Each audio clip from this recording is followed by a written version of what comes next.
So getting started on a new work this time. This is, I don't know if you guys can see this, my background wants to take it sometimes, but this book, Basic Questions of Philosophy, subtitle Selected Problems of Logic, logic very much in quotes, which we'll talk about. But we're going to do it over about 3 sessions. And this is material from the second half of the 30s on some of the same ground of the Essence of Truth essay that we did last time, especially I would say the first half or 2/3 of that essay, but also steering us towards original understanding of truth as aletheia in the Greeks, especially in Aristotle, and the basic experience of wonder in the Greeks. But we're not really going to get to all the wonder parts until about part 3. But just as an overview of where we're going, this is like Essence of Truth topic, and but with a particular, compared to the other approaches to it we've had, looking at it from the Greeks, especially from Aristotle as opposed to Plato. Like in the other Essence of Truth book, we get things focused on the allegory of the cave and the Diaetetus. Here it's more focused on Aristotle. But that as the first beginning, and it's the place where something like truth is correctness gets laid down. And he has his own reasons for wanting to approach that, which we kind of lay out in this first section, get more of in the second section. That's just a general scope of the territory. We're going to do this over 3 sessions. I just want to quickly say what we're going to be doing for next time. It's going to be just chapters 2 and 3, take up to about page 94 or so. So even chapters, and then we'll leave the balance of the book for the last time. In terms of timing, interested in what people could do, but I'm thinking only 3 weeks to the 16th of February, if that will work for people. It's, we've got about 45 pages to do, something like that. I think if people already have the book, we can do that in 3 weeks. So when we get the round robin, if you have any problems with doing the next session on February 16th, which will be 3 weeks from now, do let me know. All right, that's enough little overview from me. As we get round robin on, did you manage to do the reading and pass familiarity with topics, et cetera? Also especially interested in what you want to make sure that we cover in the discussion when we get through everyone's first reactions in the longer discussion. Some of the material here is stuff we've seen before, but others is very specific to this lecture course, so to speak. A lot of preliminary things. He goes into some detail on this, history versus historiology distinction. Some stuff on relations to modern science, things like that. He also talks about the basic disposition of the other beginning he's talking about here. So there's some other topics that we could get to besides the Essence of Truth mainline, if you get me. In the Essence of Truth mainline, though, we also have to talk about not only the truth is correctness idea, but this distinction between idealism and realism he lays out before he gives the move to the understanding of openness as condition of possibility of correctness. So anyway, that's just on the line of the main argument, if I can put it that way, about the Essence of Truth question. And then there's also some stuff at the end where he talks about essence of truth and truth of essence, which comes later in the other treatments we've gotten. That reversal comes earlier here than in some of the other treatments. Anyway, I'm just sketching out some of the things that you might want to talk about, but I may have missed things, or maybe things that are of particular concern to you, or things you have questions about or want to give an opinion about. That's enough preliminary. Let's get a round robin of did you reading first reactions, that sort of thing. Joe, you want to start us off?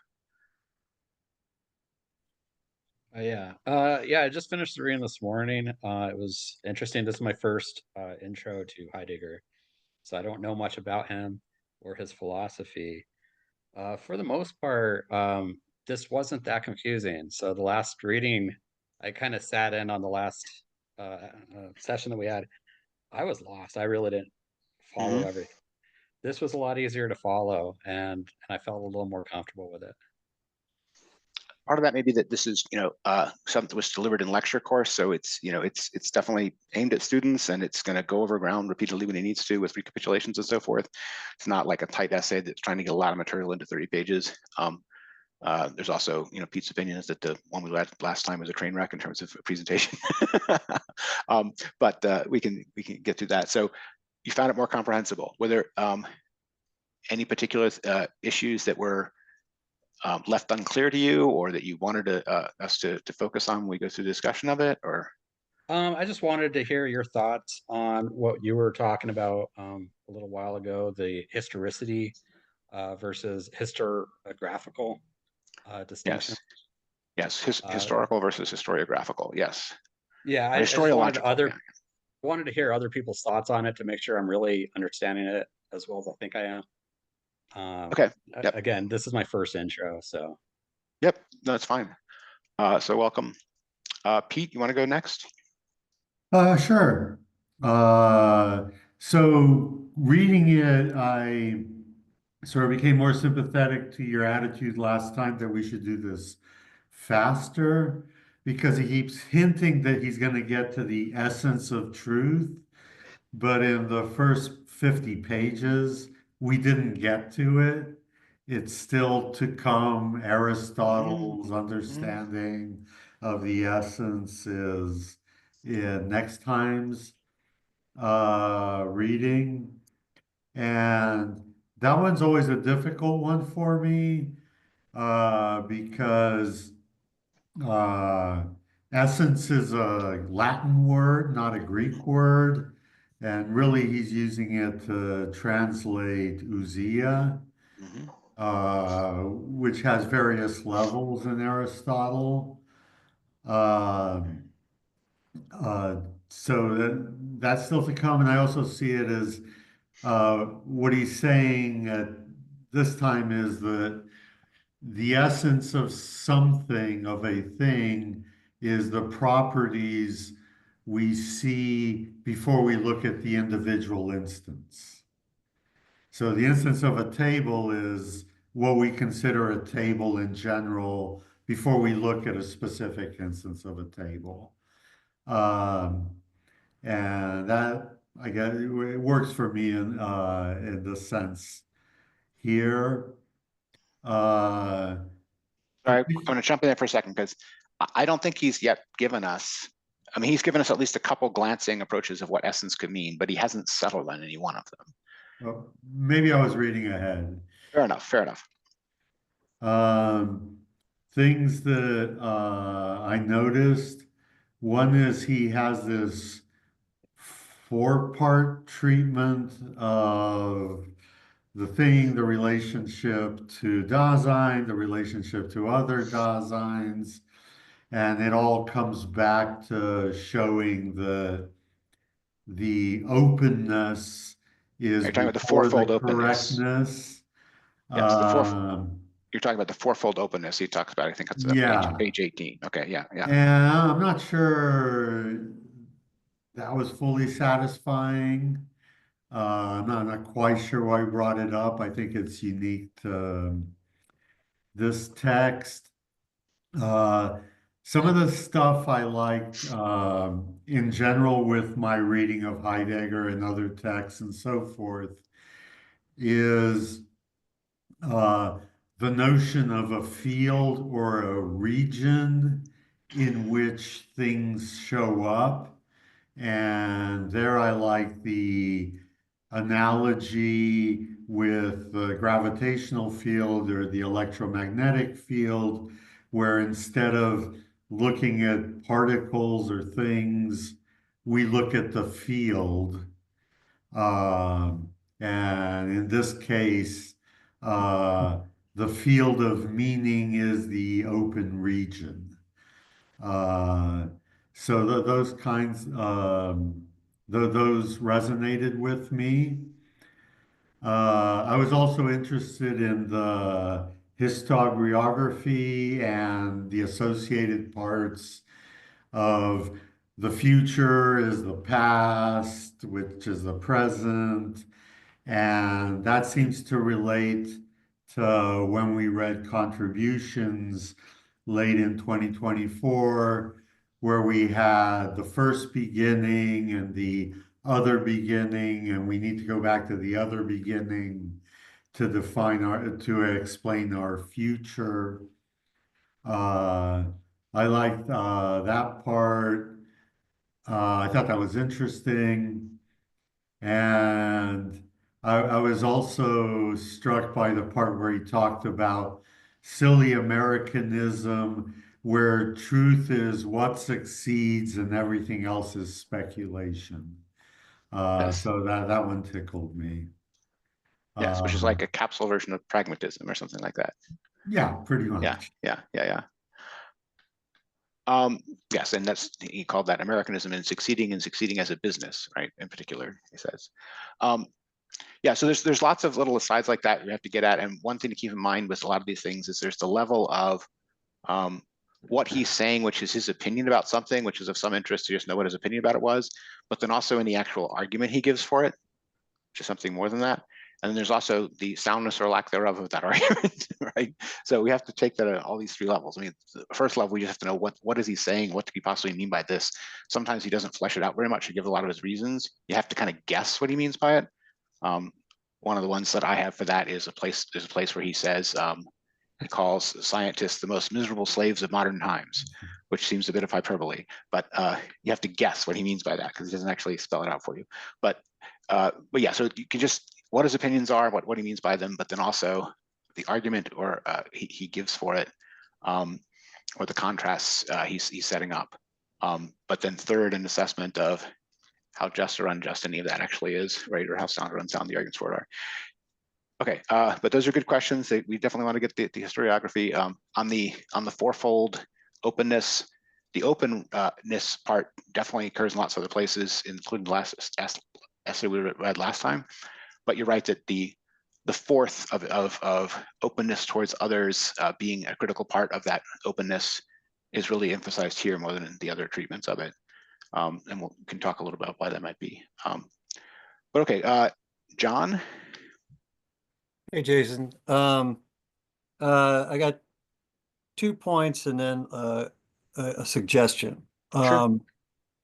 So I'm a sucker for what he did in the sort of the first part of this, where it's like Coach Heidegger in the locker room before the big game. We aren't going to make the playoffs this year. And he's talking about climbing mountains and not reaching the top. I find all that stuff, there's a little eye rolling going on in the locker room, but we need to hear that stuff, and that this whole enterprise is pretty useless. And yet there's something really necessary about us going out and doing our best. So the other thing, definitely want to talk about that. Both the mountain and the useless versus success. correct. As well as sovereign versus slavery, whatever. But go ahead. The other piece of this is I just want to check my assumptions that, he wants us to think about what's behind truth is correctness, what the sort of underwriting is, or the ground, or the foundation. He uses different words to talk about it. And, this, like, in our day and age, we're living in a world without a gold standard, right? We live in a world full of operating systems that nobody, probably you guys, don't even understand anymore or care to understand. We just get a new iPhone, and here's Heidegger, who's against objectifying anything, wanting us to go back and look for it sounds like some essential ground or underwriting for this project of truth is correctness. Okay, so those Definitely are is talking about setting something back into the ground, and we have to talk about what that means. yes, for sure. And the final thing is that I really enjoy going into the appendices from, I think it's page 167, back in there, because it's a real insight into, like, these are the first drafts of this essay. He's talking, about overcoming philosophy. I'm going to slow you down there, right? Because Okay. we might actually do all the appendices as a fourth session. Okay. If there's interest, Okay. because there is definitely material there. If there are particular things you saw in that you want to raise with me, I have prepared them, so we can talk about that. But other people here probably haven't read the appendices because it was part of the assigned reading. And since we may read it together, I'm just going to hold out to you that, maybe some of those appendices specific questions, if they're not a burning part of the interpretation of the first part as we read it, hold off. We'll talk about them in a fourth session. But if there is something there that was, that jumped out at you, that you saw in the appendices and changed the way you read the first section, by all means, you can bring it up. I'm going to bring up one of them, which is the early draft version of what the fundamental experience of the new beginning is, or fundamental disposition of the new beginning is, because it was a bit more dramatic in the first draft in the appendices than it is in the presented part. Yes, and the absence of him wanting to talk about Dasein yet. Mhm. Right. Okay. So yeah, he's that's it. definitely in the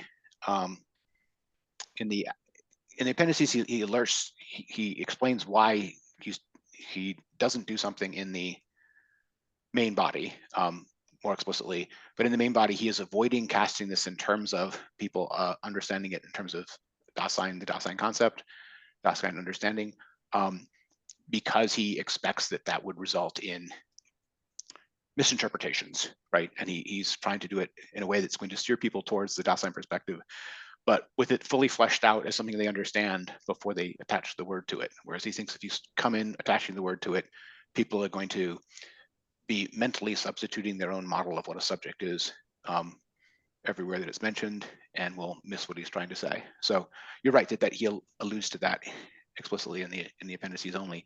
In the main text, he just doesn't say Dasein where he could have. Yep. But yeah, well noted. So are there any other things you want to make sure we cover in the No, it'll come up as we talk. Thanks. Sure. Okay, Dan. Hi. I read this book like 2-3 years ago for the first time. So this is a rereading. I realized kind of reading only that chapter was kind of not enough. He was moving very slow, so probably reading half of the book instead of just that chapter, but it is what it is. And this is kind of like same old stuff, like thinking he's kind of here going very slowly and trying to elaborate this topic for his students, but we went much more in depth into contributions and also what we read last time, the essence of truth. And I think what's amazing here is this kind of like he's trying to shake the notion of what we have as we take for granted the truth as correspondence, and to accept that shake, and to also to go on with him and accept there is something behind that. I think that to me it's an amazing thing that it seems like he's focusing on that and he's going with it very slowly, very systematically, and I like that. So I mean, that is the main single move that's done in this whole section we read, but it's notable that he does it in like 2 pages on page 18, right? And he comes back to it in recapitulation once or twice.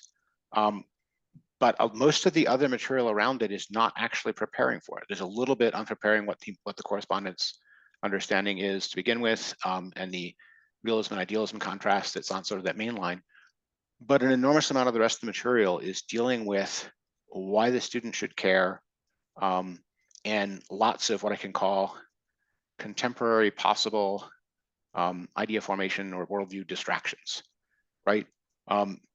Orienting all this in history and oriented with respect for the sciences and these other things which are not really about that single philosophical move from essence of truth understood as correspondence to conditions of its possibility understood as the open, something like that. That move is it's concentrated, it happens relatively quickly, and then he recurs to it a few times and uses it a few times, but a lot of the rest of the material isn't really about that, and it's not even really directly preparing that. That's one of the reasons why I consider this section relatively slow in terms of the amount of material it gives you. Now, some of those other issues may be of independent interest. That's one of the reasons why we decided to do this as one piece instead of jumping ahead. But the amount that you get on the main line of essence of truth discussion in this section is not all that much.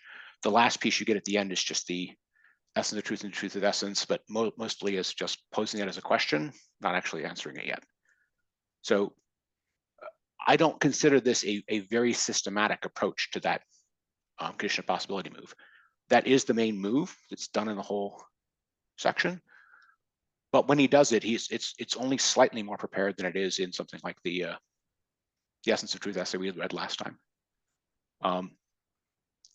And I would say less prepared than it in the Allegory of the Cave discussion in the Essence of Truth on Plato book. But anyway, that's just my own opinion on it. I agree that it's going slow, but the slowness is more about he's handling all the distractions than that he is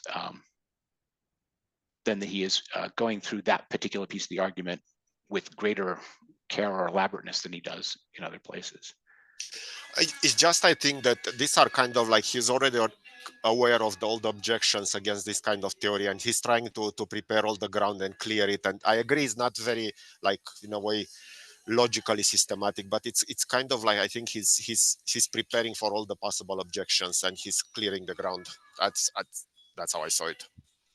Yeah, there's a fair amount of that. I mean, some of these things may also be things which are, relation to history aspects of it. They may be somewhat independent of that, but he thinks it's necessary for people to see what it would mean to be going from the truth of correctness to the condition of possibility of it thing, not just considered in its own right, but what kind of general action are you doing here? Are you doing something which is preserving tradition, reinterpreting the tradition, overthrowing the tradition? That's how all the history and historiography stuff comes up. Is someone's going to ask, okay, you just did that. What is that act, historically speaking? What are you doing with history here? And that's sort of why that other topic comes up. It's helping the students assess what kind of action just happened, if I put it that way. But okay, those are fine considerations. You don't have a problem with 3 weeks from now, is that fair? I realize I haven't told everybody on that. Okay, Siltanzer? Oh, Go ahead. That's the right name. okay, there. Can you hear me? Yes, you can. All right, let me put on my video.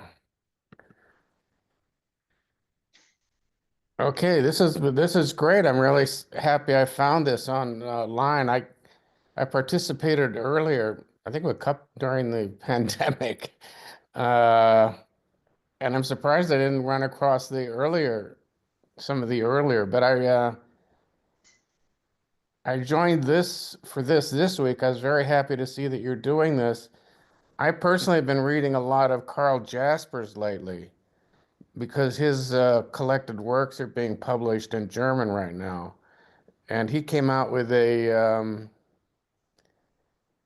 he gave a series of presentations in 1937 that included a discussion of truth and reality.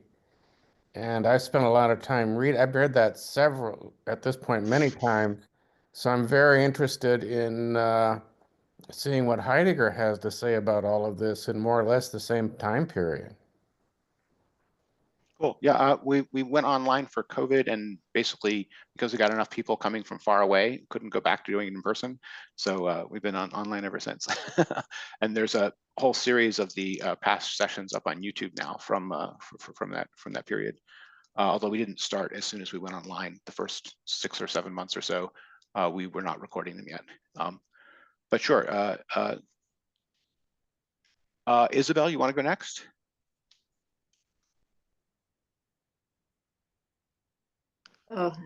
Yes, thank you. I have the book. I am in Florida, by the way, and Okay. it's very cold here. And I did the reading. I loved it. I understood, as someone was saying, it's a little bit easier, but there's parts that I found a little bit intriguing. I feel so honored. It's almost as if you are present in one of his courses. And yep. I understand he gave this as a 1-hour lecture once a week for a semester. So it's wonderful that he takes into account the student and how the student understands and how slowly he goes step by step and how difficult. Also, I was so proud to be part of a useless knowledge, but sovereign. That made me feel good. I just wanted to point out somebody, you mentioned supplement. I mean, you mentioned the indices, yeah. Yes, but if you look at the supplement, there are just 2 little pages where he explains at depth need, N-E-E-D, need, and openness. And you wanted to know what questions we might have. And one of the questions I will ask in reference to openness is human comportment. Is human comportment openness, or is human comportment disposition? And I think I've always had that. I think I've asked that before. Human comportment and disposition. I will be in and out because I'm not in my house, and even if I were, it would be difficult to spend what 3-4 hours. So if you don't see me, I thank you, Jason, for doing this, and I will be listening attentively. Thank you. All right, thank you. Yeah, so I mean, it's a good question. So he does talk about fundamental disposition in the. He talks about the comportment is effectively anything like an orientation on being, and there is always some element of openness in any comportment. He talks about that more in the, as we did last time, and maybe in the addendum than he does in the main body here. Disposition is one of the forms of. That's not the way of putting it. Every comportment has some fundamental disposition in it, and one of the points that Heidegger makes, not necessarily here, but earlier, even in Being in Time, was that there is, put it this way, attunement and information in disposition, not simply in representational content of thought or something like that.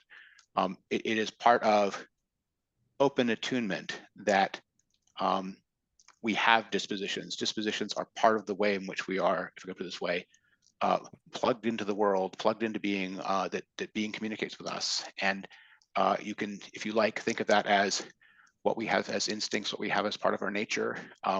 And there's, if you want to put it in cognitive science terms for a second, there is information about the unchanging nature of our environment in our moods and dispositions. Our moods and dispositions have wisdom in them. They have contact with reality in them, something like that.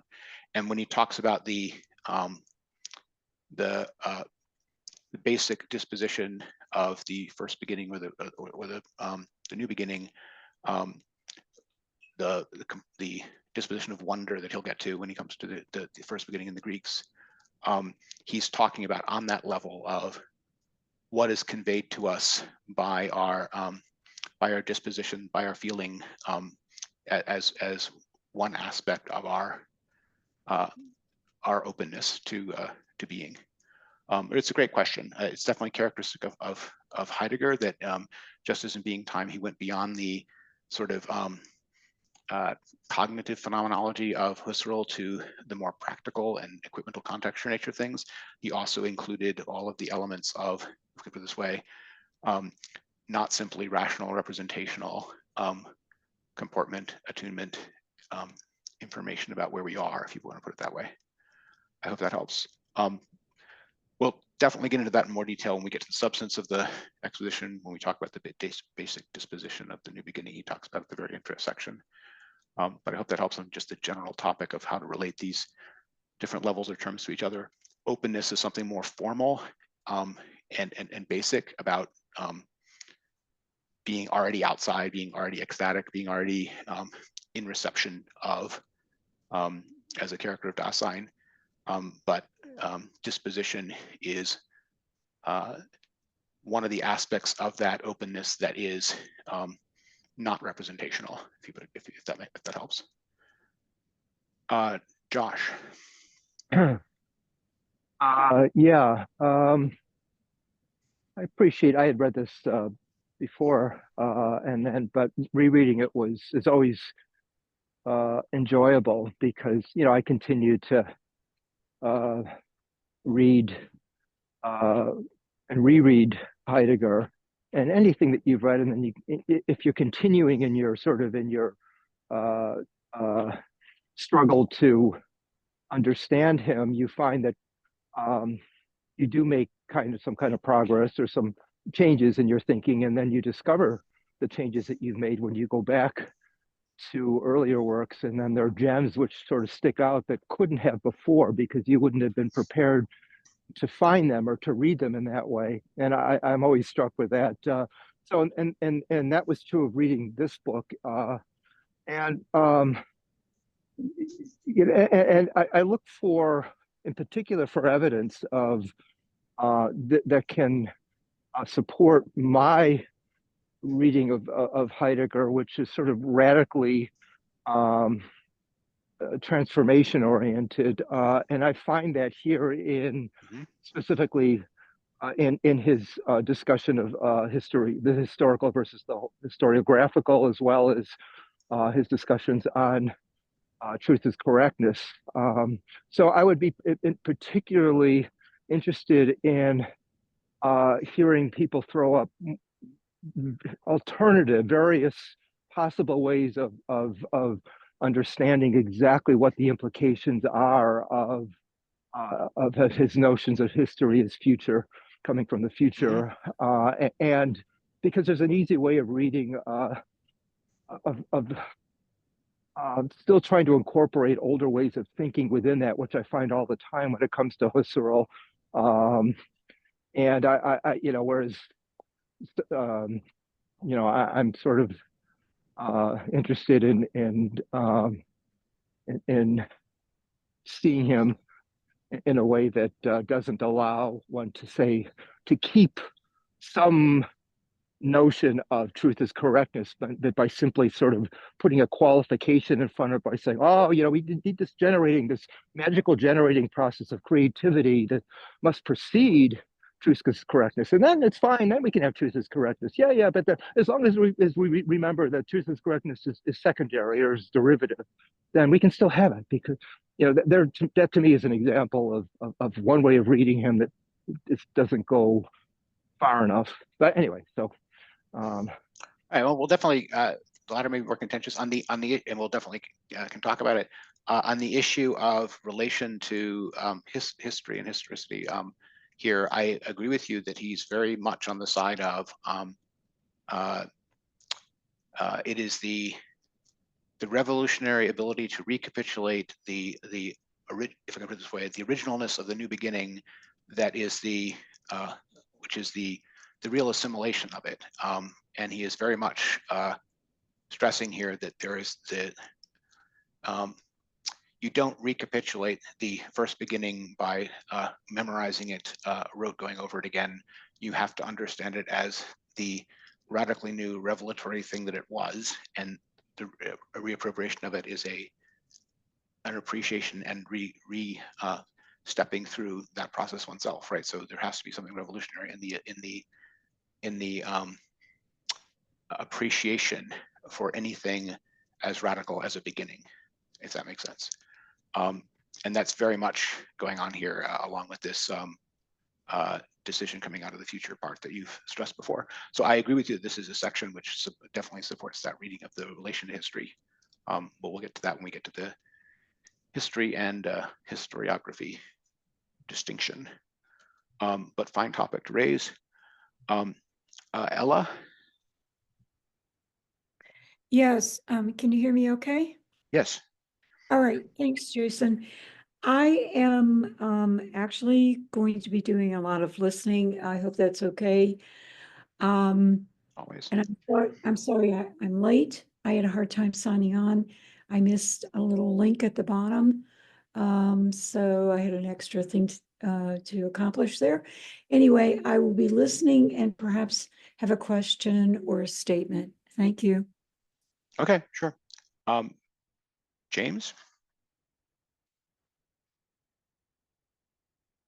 Yeah, thanks, Jason. Yeah, I enjoyed reading this chapter on this book, and I was impressed by his delving into what is important in philosophy, the questioning of the truth of being, that it is the seeking that is the goal in itself, and that's important, and the distinction between the kind of knowledge, correlative kind of knowledge of truth, and what he finds, inadequate in that kind of correlative kind of truth. And also the distinction between the history and historical reflection and historiography, I found was pretty interesting. So I can't say that I completely understand the depth of what he's saying, but I'm here to listen to, try to understand what that is. Thanks. Yep, no, very good to bring up the issue of the seeking is the thing that he says we Germans find, right? So if we're questioning in a genuine way, we have already succeeded in finding the thing that it was that we were looking for, because what we're looking for is to be able to sustain the questioning, seeking, continually seeking attitude, something like that. We'll definitely talk about that that explanation, and that's related to this useless sovereign knowledge claim in the first section, as a characterization of what philosophy is, what philosophy is like. And we want to go over all the pieces of that. What does he mean by calling it useless? What does he mean by calling it sovereign? What is he contrasting those things with? And then also this seeking versus finding, and what there is in seeking as a thing found. So yeah, those are some of the, if I put it this way, some of the nicer bits in that first section, and there are echoes of that in the term philosophy itself, is distinguished from wisdom or sophistry, that it is the love of, not the possession of, and therefore has the seeking element built into its mission, built into its name. Anyway, the point is that some of that is specific to Heidegger, and even says specific to us as we Germans. He's trying to say, are we moderns in his tradition, something like that. But I think it also goes back to the Greeks in a way. Is he doing a epistemological project here? Is that the preceding? I wouldn't say so. I wouldn't say so. I wouldn't say so. I mean, there's definitely things in philosophy contemporaneous with him and earlier that had epistemology as its own separate branch of understanding. He mentions that a few places here in passing, but only as something which he basically dismisses as shallow. And that doesn't mean that he doesn't have a method, there are elements of his method that are that have method to them, that's what I'm trying to say. But his fundamental thing here is not a epistemology analysis. It's not. He does say at times it's the modern way of thinking about the question of truth is to think about it as theory of knowledge, something like that. And theory of knowledge has been investigated as epistemology, but what he is doing here is clearly distinct from what you would get from a Cassier or the Neo-Kantians on either theory of knowledge or epistemology. And it's also, it's not. This is not Karl Popper, right?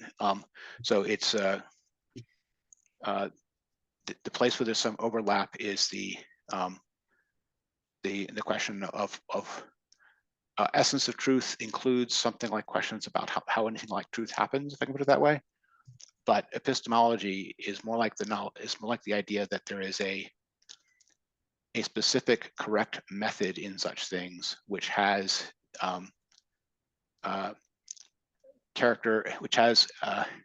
success characteristics baked into it, right? Recipes, if you do your attempts to arrive at knowledge this way, you will succeed, or succeed in finding this rather than that, something like that is what epistemology is typically about. And that's not what he's doing here. He's not being prescriptive as to the way to do investigations, so that it's instead more like fundamental human capacities involved in apprehension of truth are like this, and that has more like consequences for what would be considered philosophical anthropology, what we're like and where we are, metaphysics and so forth. Anyway, that's my own assessment of it, but I wouldn't consider what he's doing here epistemology in, right, because in a section traditional sense. three, the title is Questioning the Truth of Being as sovereign knowledge. So that kind of threw me. So I was just wondering if we could flesh that out a little bit. Absolutely, we have to. But the first thing you notice there is that it is the questioning that is the knowledge, and that's related to this issue of the seeking is the thing defined.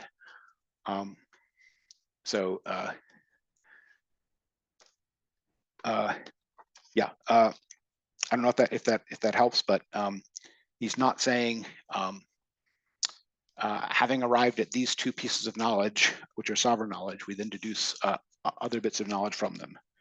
That is not the manner in which questioning is sovereign knowledge. We'll have to talk about what it means by sovereign. Dan?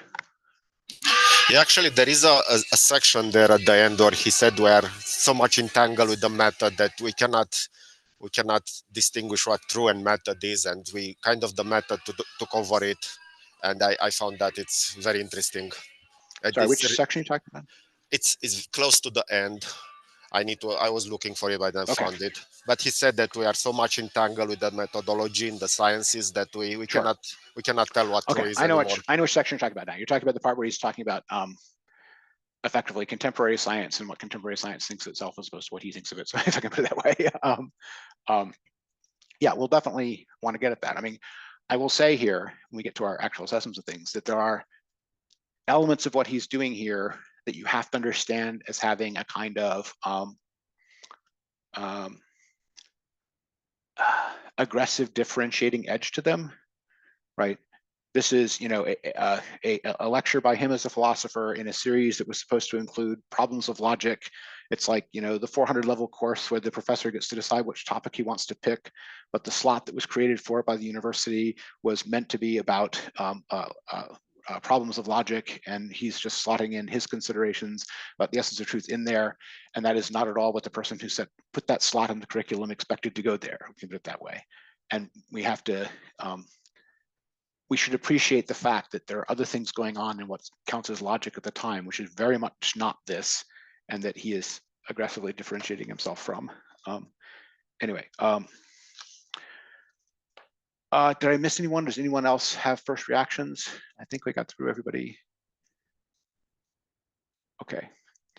I want to just get a last chance for objections to the idea of doing the next section 3 weeks from now. Not everyone mentioned that when they were going through the things, but if anyone has a problem 3 weeks from now, speak now, so to speak. Okay, and the other thing there is just the reading will be chapters 2 and 3, simple. Okay, let's go into the breakdown of this. So there's this whole preliminary interpretation, which includes things which are not simply preliminary, because on page 18, he gives us the basic conditions of possibility to the openness move, and has some recapitulation of that. Then we got like our chapter 1 of the main part, where he's moving towards the Aristotle stuff, but spends a lot of time also on this historiology question, and toward the end on the something like contemporary science as opposed to philosophy questions. I'm just outlining the sort of map of the train as we go through it. I want to start though at the very beginning with what he talks about as the fundamental disposition of the, and we should understand that he's talking about this as the same thing which in the contributions things was the other beginning, right? He's talking here about sign, and he's talking about the other beginning, and he's talking about restraint as the basic disposition of relation to being in the other beginning. And I first want to run around with a question for everybody, give people a chance to raise their hand to answer if they want, of what did they make of this restraint, this Verhaltenheit? What is restraint? Why is restraint a basic disposition towards being?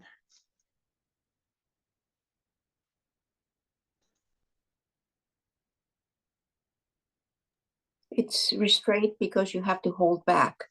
It's not positive thinking we have to do. We have to do hold back thinking. It's a thinking where we listen.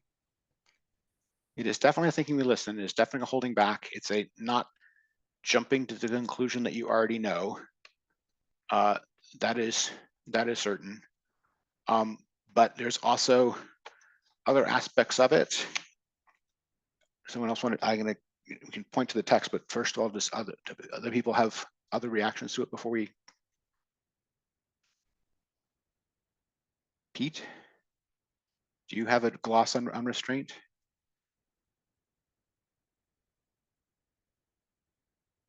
Pete is on mute. Here we go. I was trying to look up something and I only have a single laptop. Okay. But no, I saw it just as part of the general Gelassenheit thing. He starts to edge towards, after his active engagement in 1933, that he's, like Isabel said, it's not something we do willfully. We need to hold back and let being talk to us sense, but I'm sure you have something to add. I mean, it's very striking on page 4, where he says, in it, two elements originally belong together and are as one: terror in the face of what is closest and most obtrusive, namely that beings are, and awe in the face of what is remotest, namely that in beings and before each being holds sway. That's a sign west. So terror and awe, right? Josh?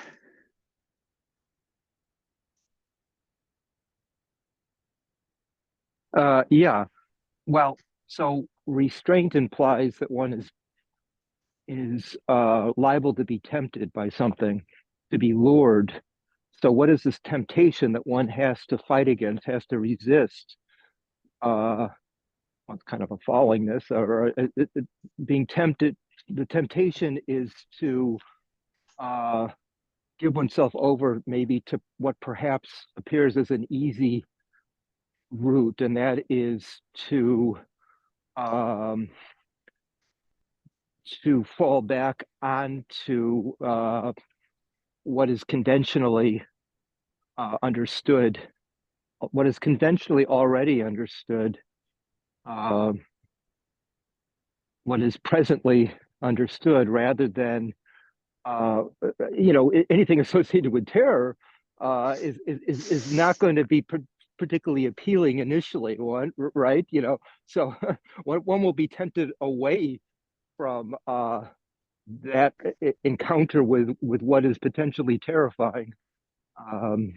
What is assuring and familiar is what one is going to be tempted into. Yeah, I mean, he says that restraint is a disposition in which this terror is not overcome and set aside, but is preserved and conserved through awe. So restraint is not overcoming terror. It is remaining in some original terror, if I can put it that way, is how it's being described here. And if you look in the appendices, he had initially considered calling the basic disposition of the new beginning simply terror, not restraint.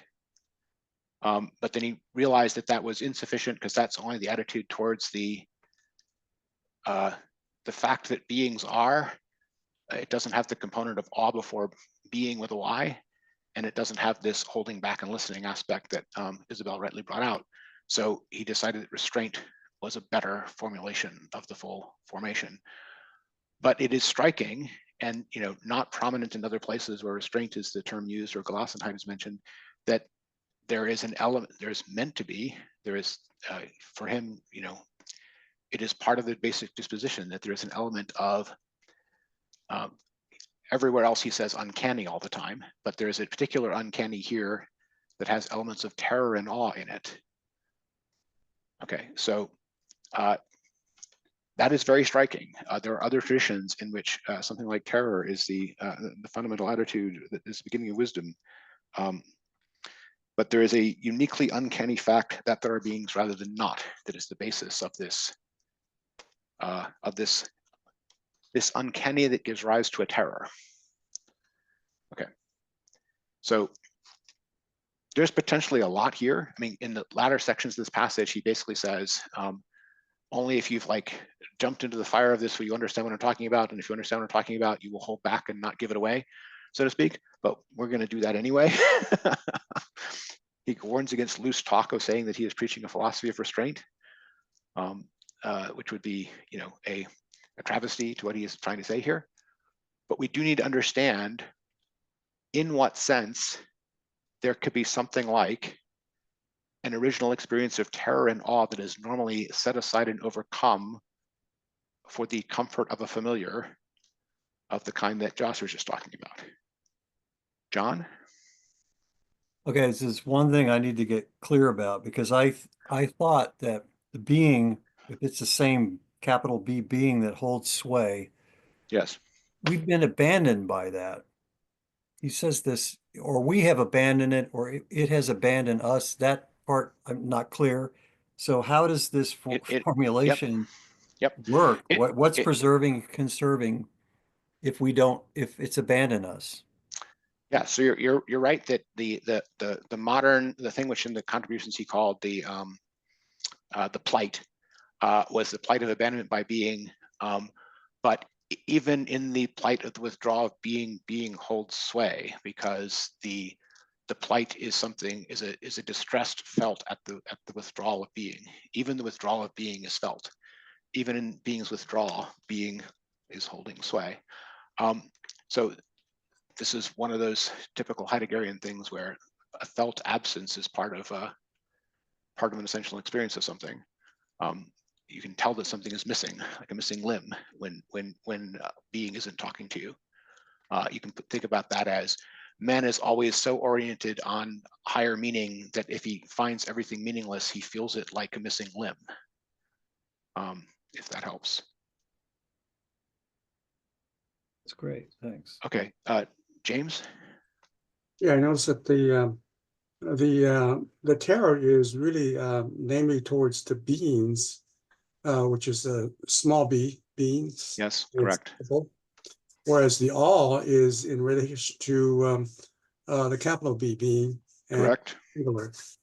And it's not even just towards beings; it's towards beings in the uncanny fact that there are beings rather than not. Mm-hmm. So you're right that he's distinguishing between the terror and the awe, and the terror is at the fact that beings are, and the awe is at being holding sway behind something like they're appearing. Mm-hmm. That's the way he's formulated the whole thing. We have to understand in what sense and why. We're definitely making strides towards it, but there's clearly more to be said. Pete? So is it a kind of a disclosure? And is this disclosure of being and beings and being, are they, is it a singular experience, or there's a distinction there, but are does terror and awe come together in the sense of a disclosure of beings and being? They're both coming together.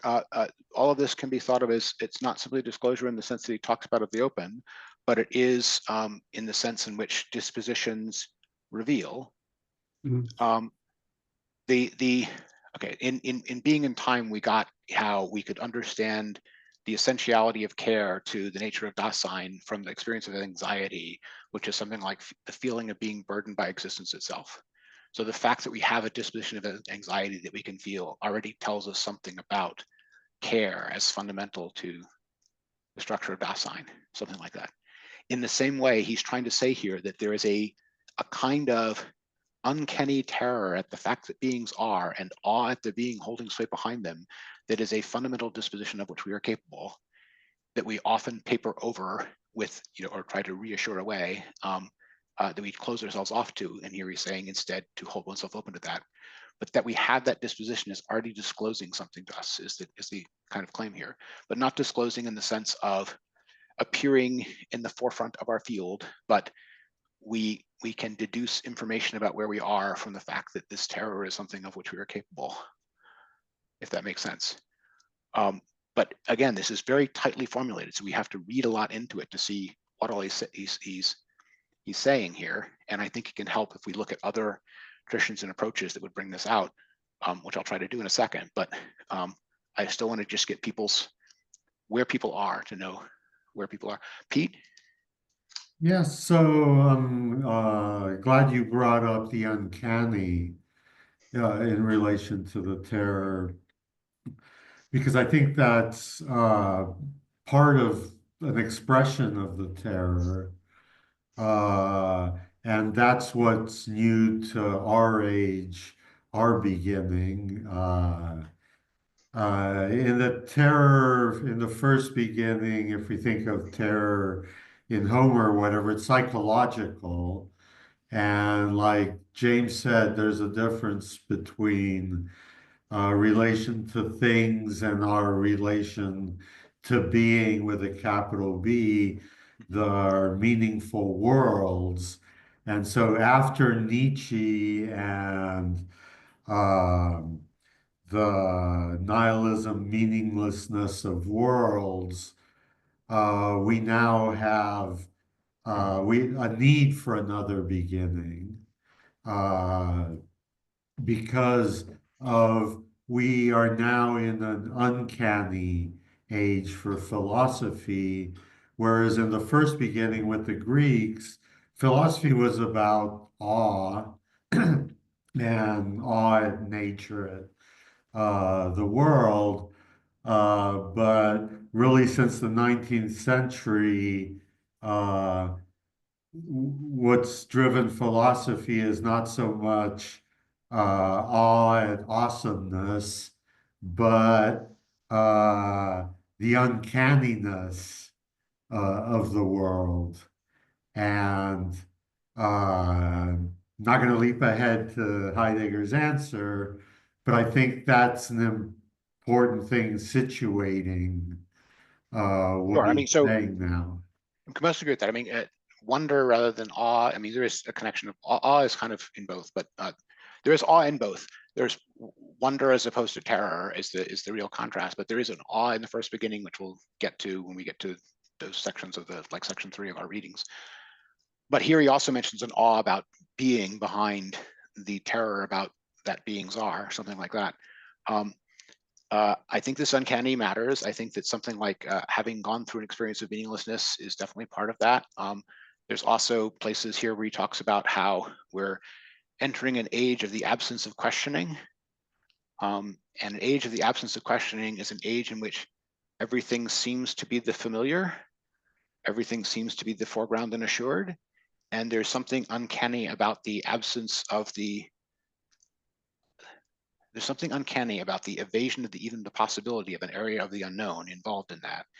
And this restraint as holding back from that, as avoiding that conventional reassurance that everything is known, so to speak, is an attempt to hold open an original anxiety that is felt to be exploratory and attuned to being and the unknown, something like that, in a way that an era in which all questions seem to have been answered in principle and therefore have disappeared does not. I would also relate this to the post-Hegel era, post-Hegel or post-instrumental truth era, where we think that we encounter only things which are creations of our reason itself, so that the whole world is explored territory made by man. Everything is artificial. Just the things which we think are natural are the artificial that are the artificial in thought, something like that. Which amounts to trying to convert the entirety of the universe into explored territory, which is an attempt to banish the possibility of original wonder, but also original awe, original terror, something like that. But there's other ways we can think about this in terms of things around precursors. Josh? Yeah, I just wanted to add to that on page 51, where he talks about at that time there was this decrying the sort of the crisis of science. Actually, that's page 49 at the top. The crisis of science, and in Husserl's book on the crisis of European sciences was an example of that. And Heidegger's argument here is that the crisis is there's no awareness of they don't know that there's a crisis. They don't. It's very important to stand up for yourself. I also wanted to say it's very important to stand up for yourself. But always avoid conflict. Whenever you don't have to experience conflict, do not seek out conflict, because then that's you seeking out evil. I don't know what that was, but okay, thanks. Sorry, Josh, were you finished or? Yeah. Okay. I think that there's an element of that in this. There is something here which is definitely trying to hold open the area of the unexplored territory, something like that. We saw this in the essay from last time where he talked about the mystery, right, being underway in the mystery, and the insistence of errancy that is trying to turn the explored into all there is, something like that. So there is definitely that contrast of preserving the territory of the unknown, if I can put it that way. But all of that is, if I can put it this way, more historically situational. There's a more basic thing going on here, which is he's claiming that the reaction to that being's are that consists in something like terror has a naturally attuned wisdom in it that we have to exercise restraint to preserve, something like that these days. But that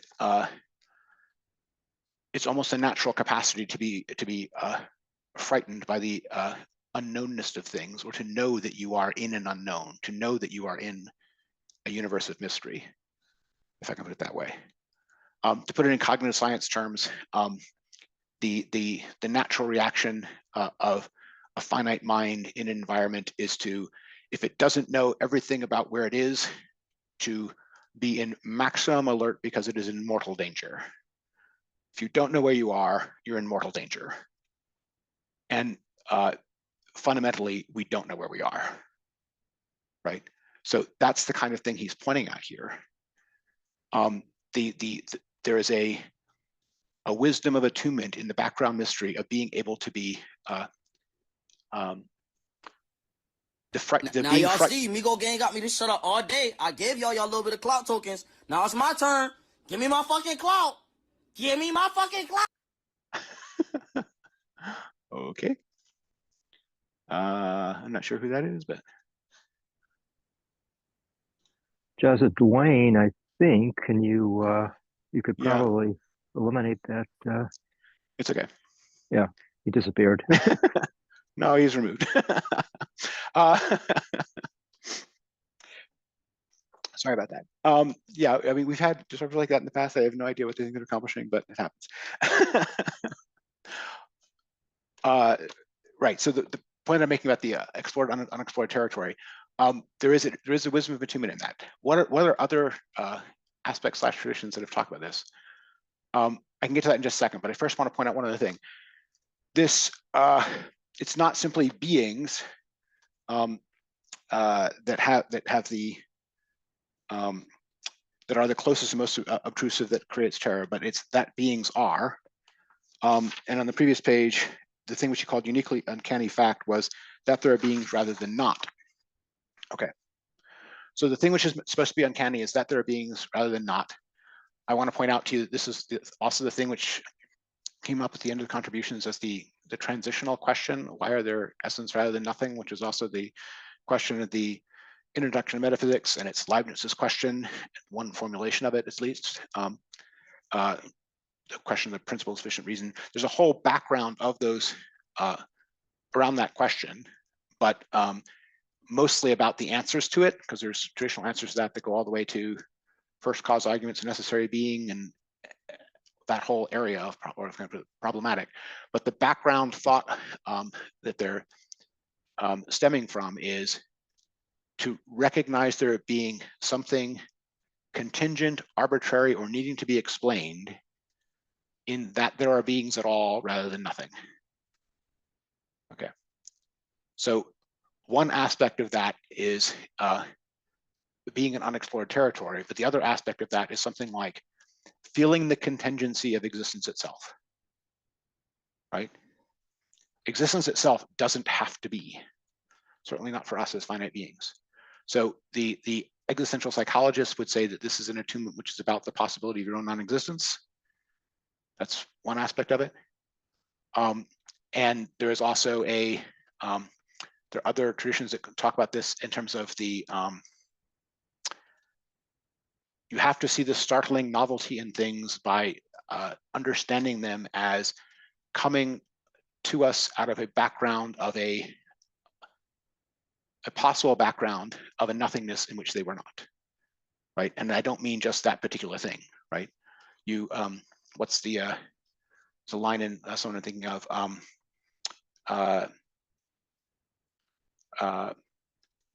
even better is to put it in Heidegger's own terms from latent contributions. He talks about the, there is a venture of being, that being succeed in being instead of nothingness, something like that. So it's a, and this is going to relate to what we get as the arising, appearing of things in the first beginning as the experience of nature. There's a sense of beings as blossoming forth without necessity, contingently, in an unexplained way, from a background of non-existence, something like that. And in sensing, it's not even feeling, in sensing a kind of potential non-existence of beings, there is a different form of that, if I can put it this way, that possible attuning terror.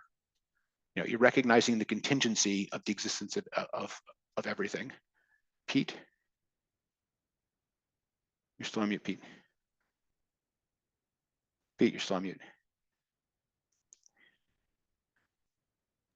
There, sorry about that. Before we left this section, I just wanted to point out his use of the word being here, and it's been capitalized by the translators.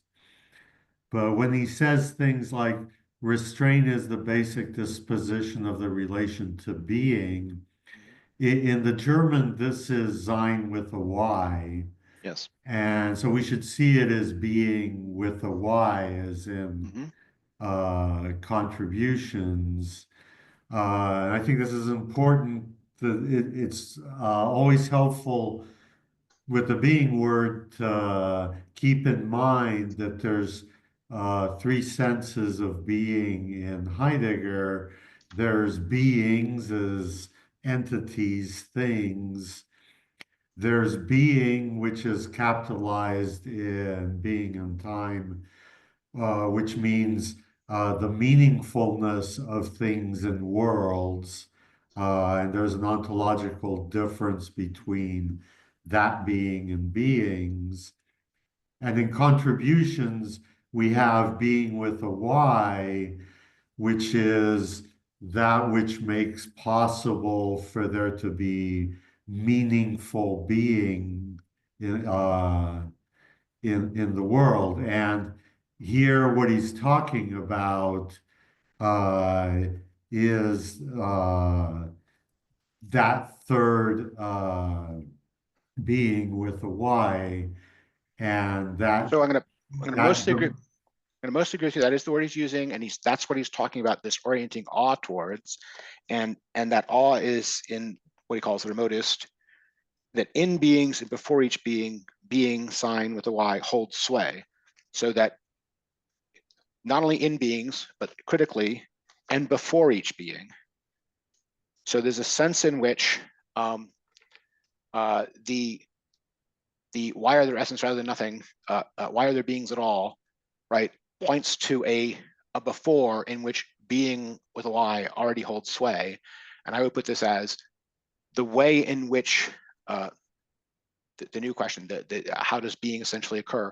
The way in which being essentially occurs, or the event, right, that has this this ongoing and unique process of disclosure character, even process of seizing character, in which the beings themselves are posterior and contingent, if I can put it that way. So, yeah, yes, the being as merely a something common that each of the beings has isn't really there. Instead, it's being with a Y as a how something fundamentally unfolds or transpires, holding sway, and that holding sway is like to be present. It's West, which is Wesson. So, okay, but I'm trying to get at this.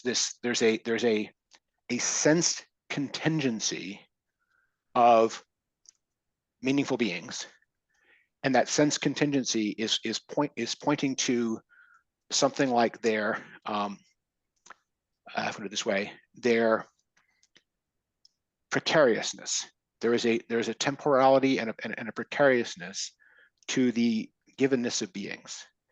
And restraint, as he's describing it here, is precisely not overcoming that sense of precariousness. It's holding that sense of precariousness, holding the sense of everything dangling almost unsupported over an abyss, right? Of did not have to be, or did not have to be the way that it is as well.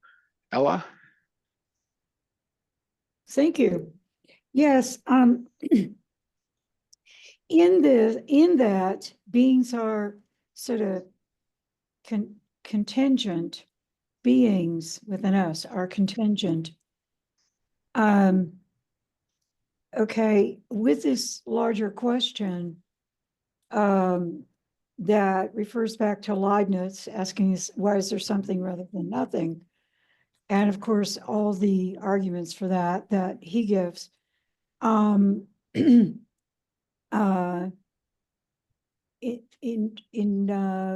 my question is this about potentiality of the beings? They are, I mean, would it be potentiality in terms of any type of biological potentiality? Is it strictly mental? Because I know Leibniz is mostly mental potentiality for becoming. So what are we talking about with Heidegger? Yeah. How do these beings come into being? To exist? Right, so I mean, Go ahead, sorry. There's multiple fine questions here, but let's start with just a little bit of background on the sort of Leibniz version of all this, right? So the Leibniz version of this question, why the rest is rather than nothing, is meant to point to the fact that there is a contingency of everything that appears within the chain of causes. He's still thinking just about nature. He's not thinking about how it is perceived, but within the whole order of nature, there is a contingency of things unfold this way from their prior condition, as from premises, in a hypothetical way, without a logical necessity, but only with a material necessity, something like that, where that material necessity itself is contingent upon something like the laws of how things evolve or something like that. So there is a fundamental hypothetical nature of all of the happenings in with beings in the material order of nature. And the reason that Leibniz is bringing this up is he's saying questions that have that contingent character cannot reach to or answer the question of why they're essence rather than nothing. And he concludes from that an answer to the question of why they're essence rather than nothing has to come from outside the order of nature and the order of the causal relations of nature. And this is kind of his version of a first cause argument for a necessary being that is the support for all of the contingent happenings of the natural world, right? And that necessary being to Leibniz is called God, right? But it is the outside of the change of contingent causation necessary origin point of all contingent being. So in that way, it's a generalization or parallel updating into Leibniz's own terms of the first cause argument in Aristotle, but not necessarily temporal in succession. It could also be vertical in causation, right? Why was there ever, even if this contingent world is eternal in time, you still have to ask the question, why is it this way rather than that way? The answer to that question will always come from outside the order of nature. Now, in modern science terms, this is saying something like the laws of nature themselves cannot be immanent within the order of nature, but are in some sense outside of it, right? So there's at least that meaning in what Leibniz is saying. Okay, but my point in all that is just to say, when someone raises the question, why are there essence rather than nothing, they're pointing towards that traditional problematic. That traditional problematic was attacked in various ways by later philosophy, especially Kant. Kant, famously in his Antinomies, tries to overthrow that Leibnizian reasoning and claim that the reason is not reliable in metaphysical considerations like that, because it can convince itself of both sides of a proposition. This is the Antinomies of Pure Reason in the Critique of Pure Reason. I would say that for the fourth antinomy, which is the one about necessary being, the no necessary being side of that antinomy is rather weak in Kant, but that's me. But the point is that there's a whole problematic of, does this, why are there essence rather than nothing, point to causes outside the chain of contingent being, something like that. What's parallel here and what Heidegger is doing is he's not adopting any of that specific reasoning of Leibniz, but he is saying that this this element of the contingency of the finite beings is something which is directly felt and experienced in the question worthiness of the existence of the beings. And that question worthiness of the existence of the beings points to something like a way in which anything like being comes to pass, occurs, the stuff which he calls event, or the stuff which he calls, how does being essentially occur? Whatever structure that is prior to and holding sway over the contingently appearing being. So to me, that is entirely parallel to the construction that you get in things like Leibniz. But it's not that he's going to make the same deductions from it. He's not, his being is not the same as a uniquely necessary being that is a being within the order of beings like you get in Leibniz. Instead, it's this essential history. How does anything like the meaning appearing of being actually occur? Something like that. So I don't know if that fleshing out helps with what he's doing here, but by raising it with that question and then immediately going to the contrast between the terror in the contingency of beings and the awe in the face of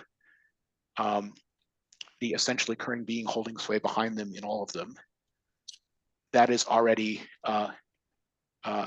parallel to the way in which the contingency of nature and an awe toward the transcendent over nature were already understood in the very origins of German idealism. Does that help? Yes. I think I understand. Leibniz is easier to understand because it's logical. He's got a first cause, but as far as Heidegger, it's a little bit more difficult.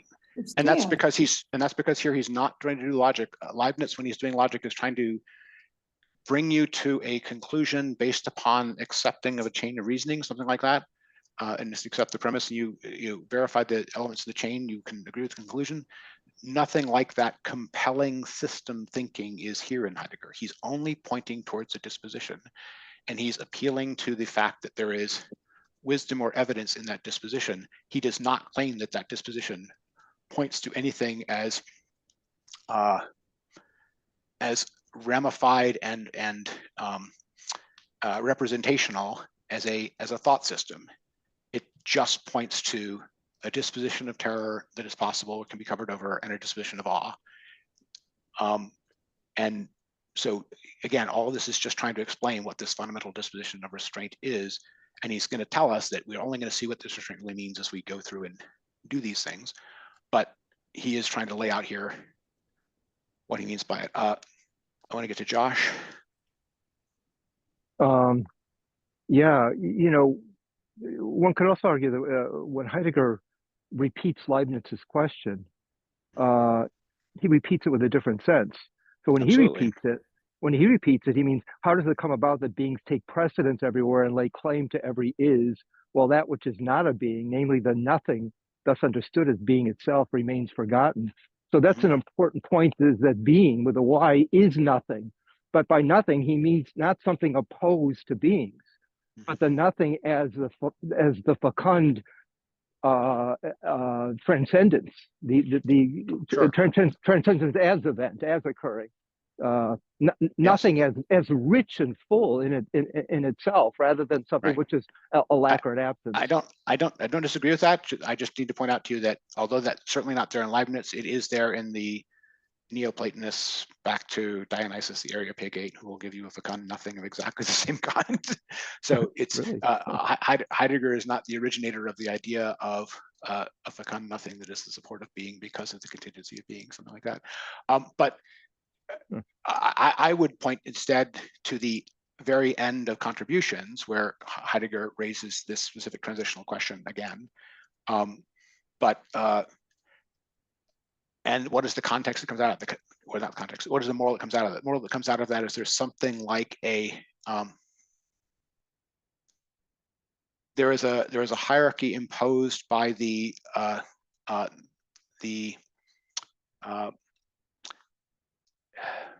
one almost call it intellectual morality. There's an intellectual height thing of being open to the experience of being as event, as a transpiring, something like that. That at the very end of Contributions, he's holding out as something that provides a standard of our thought, something like that.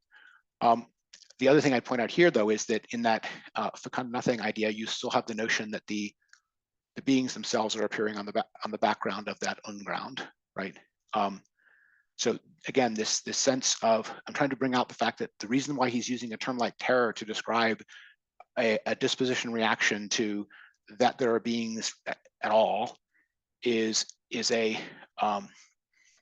it is a sense of ungrounded contingency in the beings that mostly form the supports and holds of our life, something like that. And I would relate this to the centering the experience of anxiety and being in time, right? That going from anxiety to going to this terror before the contingency of the finite beings, it's definitely a move away from the inward looking or psychological or anthropological and towards the outward looking and understanding of being, if I put it that way.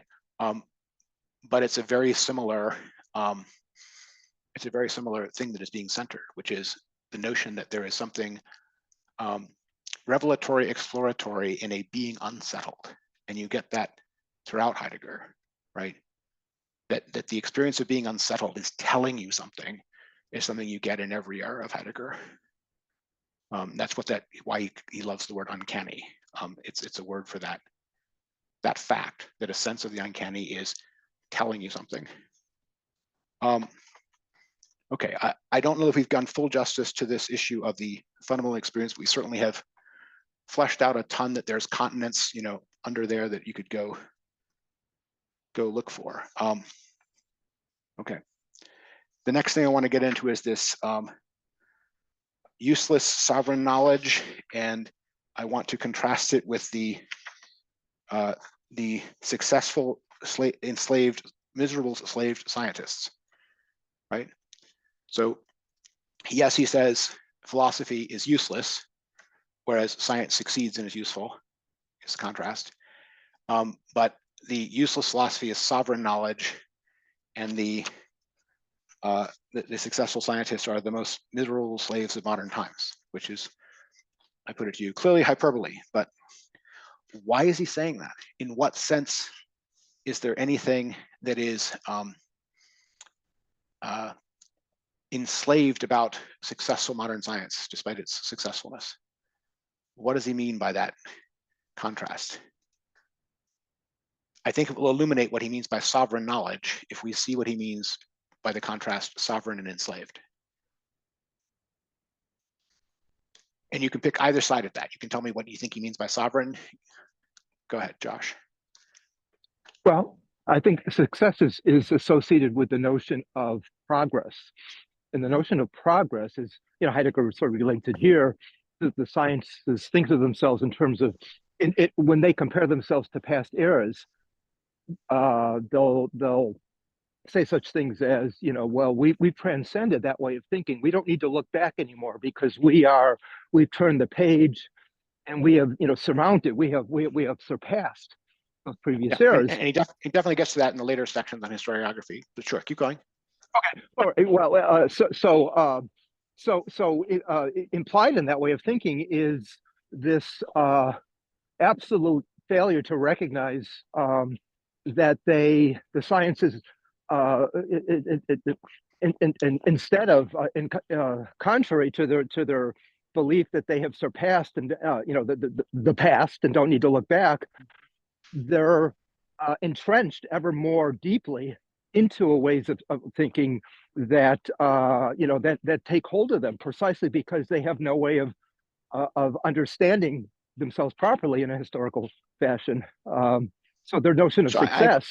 I agree. I agree that there's that going on, but you need to flesh it out with me with why being stuck in a successful mode of thinking counts as slavery. If you get me. Well, it's stuck. Well, I mean, I'm not disagreeing. You have to flesh it out because it's not obvious that being stuck in something which is successful counts as the most miserable slaves of modern times. Well, because in a sense, the success is trivial. That is to say that it's a variation on a theme that it doesn't recognize. Whereas the significant for Heidegger, science only begins to really make, he wouldn't call it progress, but dramatically change itself or revolutionary change itself by Take it as given that what you've described is necessary for revolutionary change, but it is not obvious that successful science needs revolutionary change or benefits from revolutionary change, or that is the criteria by which it should be judged. What is enslaved about modern science if it doesn't know enough about its origins to know all of its premises and isn't open to revolutionary change? In what sense is that enslaved? Not saying it isn't. I'm saying in what sense is that enslaved? Well, in the sense that enslavement is an unknowing repetition or it's essentially moving within a cage. The metaphor of the cage is definitely used by others that are relevant here, but I think we're still dancing around it. I mean, I'm going to give other people a chance. So, Dan. Well, I was thinking here that this goes with his other sayings. First, the one that you just mentioned at the beginning, that American pragmatism, that true is whatever it works, and that's kind of you never go to the essence of things if you stay with that. It's whatever works, you are fine with that, and you keep going, and you don't know what you are doing and in what direction you are going. And like he mentioned, their past and future and history and so on. And the other one is he has another saying that science doesn't think. And it's I think goes with this, that science never can put its foundations, question its foundation and try to, I guess, reassess them, and like the crisis of sciences and so on. And I think he kind of, for me, goes with that. And again, for him, success doesn't mean that you are on the right track. It's success is, yeah.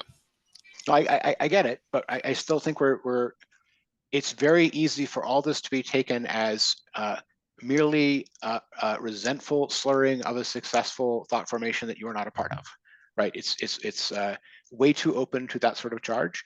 And I think he does mean something more specific by this. I think the charge is still hyperbole, and he may overstate his case at times, but there's something definite he's saying here that we're getting some glancing hits on, but not hitting exactly, in my opinion. But James. Yeah, wouldn't he mean that the science is enslaved to a instrumentality of thought that represents a forgetfulness of being? So it neither feels that is certainly involved, right? Neither feels terror or awe because it has forgotten being completely. So that is all just. It's also not trying to, right? It's not holding itself to the standard of can I manage to feel awe, but you're right that the sense of the enslavement here has to do with a instrumentality, and we're getting closer. But sorry, Ella. So I'm going to go with philosophers would venture into like Kant's conception of a priori reasoning, which is, according to Kant, universal and irrefutable. And science is working at an experiential level. Sure, it's posteriori, sure. Yeah, it's a posteriori. So Yep. I think that's the difference. I'll leave it there. So it's not simply the difference. You're right that that would be the difference from Kant's point of view, but it's not the difference that Heidegger is talking about here. Kant would never, not Kant, Heidegger would never say, put it the other way. Kant would never say that scientists are enslaved because they reason a posteriori. But Heidegger is here saying there's something enslaved about successful and useful modern science. You have to see the shockingness on it, or you're not going to know why there could be a point. Josh, you want to take another? Okay, here's my second guess, is that what you have in mind has something to do with thinking in terms of correctness? Only secondarily. The fundamental thing I think that he's getting at here is that the scientists don't know truth, don't get to know truth. They are part of an instrumental enterprise where they are just links, cogs in a chain. They expect everything they think to be superseded in 20 or 30 years and replaced by somebody else's thought. They're not the success criteria is something you can be very exalted about when you're the most recent success, and it will be eclipsed immediately. There's a section in Weber in Science as Vocation, I think, where he talks about the scientists needing to be reconciled to the fact that 40 years hence, no one will pay any attention to anything he did, only to whatever passed through his students and students, right? There is a being part of a ongoing chain of progress where you are never at, no matter how much you think of yourself as at the forefront now, you're never going to be at the forefront in the near future. You are serving a process that extends beyond your life, and in which truth will never happen in your life, right? And you're not only in that situation, you are almost studiously chained to that situation, in the sense that only contributions which are not unique to you and your person will ever get to count as the objectively confirmable truths that other people can pass on. The thing has to have all of the yous stripped out of it in order to be communicable. And then it will have all of its presence stripped out of it by whatever succeeds differently shortly down the road. So this sense of being only an impelling wheel for one further step of something which will immediately be superseded by what comes next is, I think, what he's getting at here. So yes, that involves a lot of this not truly being open to being. A lot of this involves something like the truths that one finds being only instrumental. It involves some of this only succeeding as a business, but it also has to do with, at a human level, not having any synoptic understanding of truth. You're focused in your narrow field where you make your narrow contribution, never challenging the assumptions, because that would end the progress and start over somewhere. You're running with other people's assumptions to take them 2 or 3 more steps down the chain, after which you hand off the ball to the next person doing the same thing. And no one actually engaged in that process at the coalface, so to speak, has a synoptic view of all of the truth that is supposedly being discovered. And the thing which is supposedly being discovered gave up being truth about 5 exits back, and now it just thinks of itself as a contingently useful, for now, set of approximations to be superseded shortly. Pete?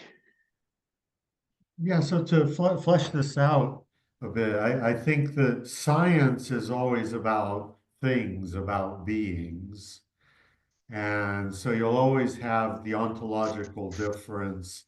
And are scientists aware of anything else besides measuring things and coming up with theories about beings? So that's always been the case. But when the particular enslavement of modern times, I assume, is referring to the Gestalt, that since the Industrial Revolution, or maybe computing, that now it's all about just the resources. And whereas in the past, the scientist could be a scientist part of their time and then also be engaged with the world outside of science meaningfully. Now in the world of business and science and technology, it's all, like you said, just a continuous chain, and openness is completely lost to it in the sense of openness that Heidegger refers to. Yeah, I mean, and there may even be elements of openness in their narrower exploration of their own problem in this or that scientist, but the science itself will not care. It will only care about the parts that can be systematized, turned into propositions that be passed on syntactically and understood by another mind that doesn't have to go through the same experiences. It doesn't have to have access to the same openness again. Otherwise, it won't get to count as formalizable, teachable science that can be inherited by the next generation, right? So this focus on the instrumental and this focus on the communicable work together to drain anything personal or insightful out of anything that is actually being passed on, right? And yes, that I think Heidegger in Questions Concerning Technology relates all that to the idea of beings being turned into raw material, human beings in danger of being turned into raw material. Sure. There's more to be said about this. There's some things out of Nietzsche I think he's also thinking of here, which I'll get to in just a second, but I'm gonna give Dan a chance first. Dan? Yeah, with this issue of being slaves to something, like there in contributions to philosophy, even in Heidegger's story, where unless we are those handful of few chosen by being, we are also slaves. We are kind of like, we are probably not even slaves. We are even worse in this Heidegger story, unless you are one of those called by being, like Heidegger is, or someone like that. Or if you are not appropriated by being, you don't even belong to that kind of story that Heidegger is telling us. So I'm not sure how much better like normal people are in Heidegger's story versus in science story or so on, because it's in Heidegger's story you still are slaves. You're saying that only a Gnostically enlightened few have any access to openness to being, even in Heidegger's full Exactly. other beginning. Exactly. Even few are there, and even you are not even. It's not up to you. You are picked by being. You have access or you don't, and that's it. And there is nothing you can do. At least scientists they train and they choose to be part of that, or they have a say. Yeah, I mean, I think we have to get to the justice or injustice of the charge at the end of this. But I agree with you in the kind of in the late contribution section where we had this kind of Gnostic view of when I say Gnostic, I just mean the structure of the sect.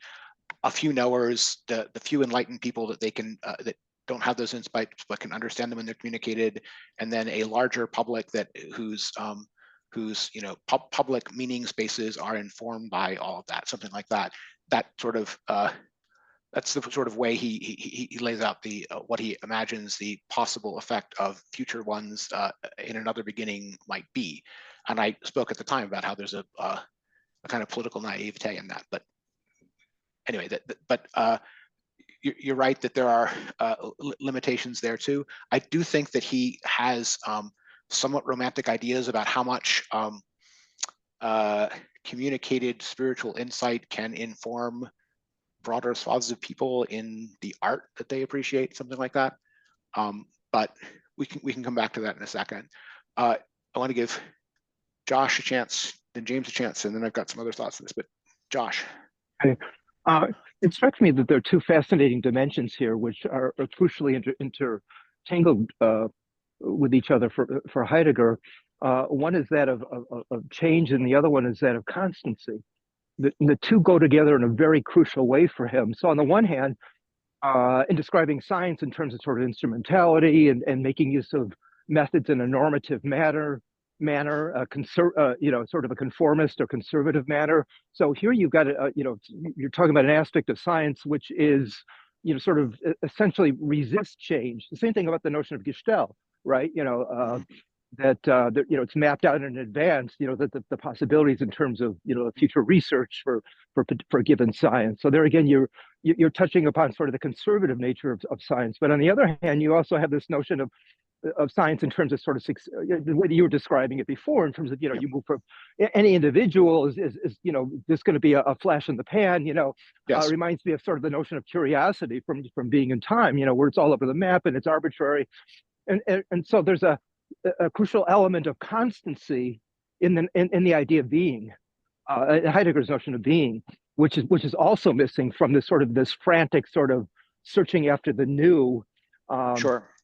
Without actually being grounded in, so the way that the notion of grounding and disposition work alongside or gather together with the notion of transcendence and change, and is one of the, I think, the essential aspects of Heidegger's thinking. So I partly disagree with you, because to me, it's not necessarily the scientist's role in change, as it is whether or not there is anything like themselves, their person, or their own relation to truth or being involved in it, or meaning involved in it. So one can be an effective agent of change without it meaning that you have anything personal about it. If the filter through which your ability to affect change goes is that it must be something impersonal, the self component of it, the authenticity component of it is still gone. It doesn't matter whether or not it manages to move a billiard ball 5 steps down the road, right? But anyway, that may be partly a difference in our attitudes of what's essential in Heidegger. But to me, it's clear that this constant recurrence to the genuine, the authentic, the original direct intuition experiences, relation to being itself, relation to truth itself, all of those things they have this element of personalness, right? That is easily lost in a focus merely on a purely historical focus on what changes or does not change, which in a way makes the standard of some future they the judge over the meaning of one's own life. James? Yeah, could you also say that the enslavement of scientists is to the truths that are based on correspondence and correctness, and maybe to certain scientific paradigms of a particular age, and that kind of enslavement is yeah, he's not focused primarily on the paradigm part. I mean, it is true that that's there, and some people after him used him in history of science things. Think of people like Kuhn to sort of make this sort of stuck in paradigms point. I don't think it's his primary point. From his point of view, the contingency of the contents of the paradigms is there in any one of them, including regardless of how openly they change. It's their transitoriness. But I'm sorry, keep going. But it's there, but it's also by pursuing, progress in their version of what their interpretation of what truth is in total ignorance, or ignoring of and forgiveness of what Heidegger considers true being in terms of the experience of terror and awe. And also, I'd like to ask if there's a similarity between this kind of terror and awe that Heidegger describes. Is that similar to or related to Kant's sublime in his third critique? The awe part is definitely a note of the sublime. Yeah, definitely. I don't know if it's going to take us back to the previous thing. I want to stay focused, if I could, on this sovereign knowledge slavery dichotomy. So we've talked a lot about the slavery of the methodological scientist. I want to mention just one other thing there. There's a famous passage in Nietzsche where he's in Zarathustra, where Zarathustra is interacting with one of the higher men, who is the devoted scientist, who he comes across suspending his arm into a swamp in order to catch leeches, and misunderstanding what the situation is. Zarathustra pulls leeches off of him, and the scientist is upset because it took him hours to catch that leech. And Zarathustra is understandably a bit put out that someone is deliberately trying to catch leeches, and asks him why, and he says because he studies it as a scientist. And he says, "Oh, you are a specialist in a leech?" And the scientist responds, "No, of course not. Not the entire leech. That would be a universe. That would be an immensity. I am only a specialist on the brain of the leech."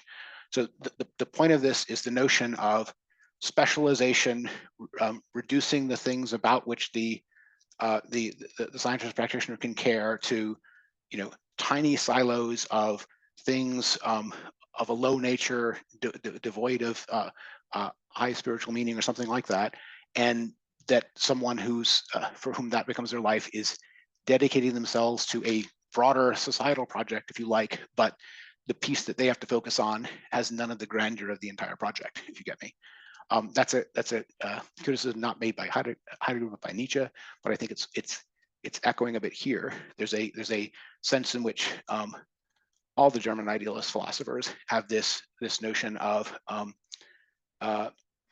wanting to have there be something personally informative about spiritual understanding of truth of these deepest things, where if it's so distributed that the part that you're concerned with is trivial, low, stupid, whatever, limited, that is a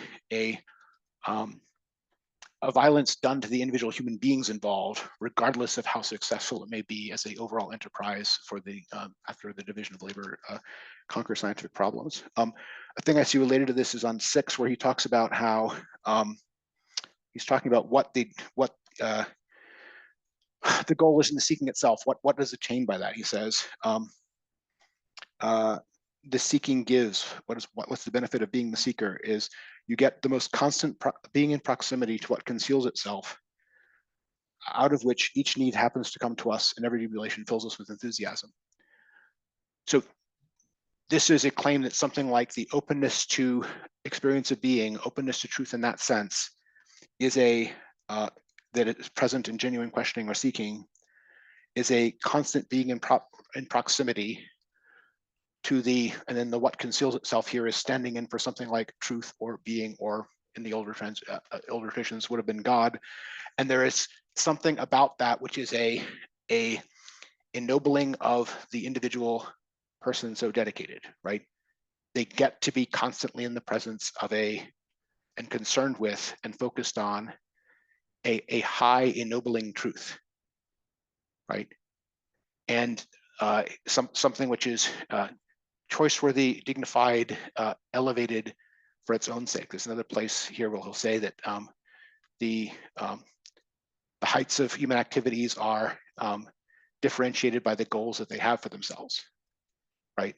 And a goal of understanding, the truth of being is, to Heidegger, such a very high goal. And that is partly what he is contrasting as useless but sovereign knowledge with the useful enslavement of pursuing the truths of minutiae that will only be instrumentally useful to an entire society-wise enterprise in which one is a cog, right? I think that's the actual contrast being made here.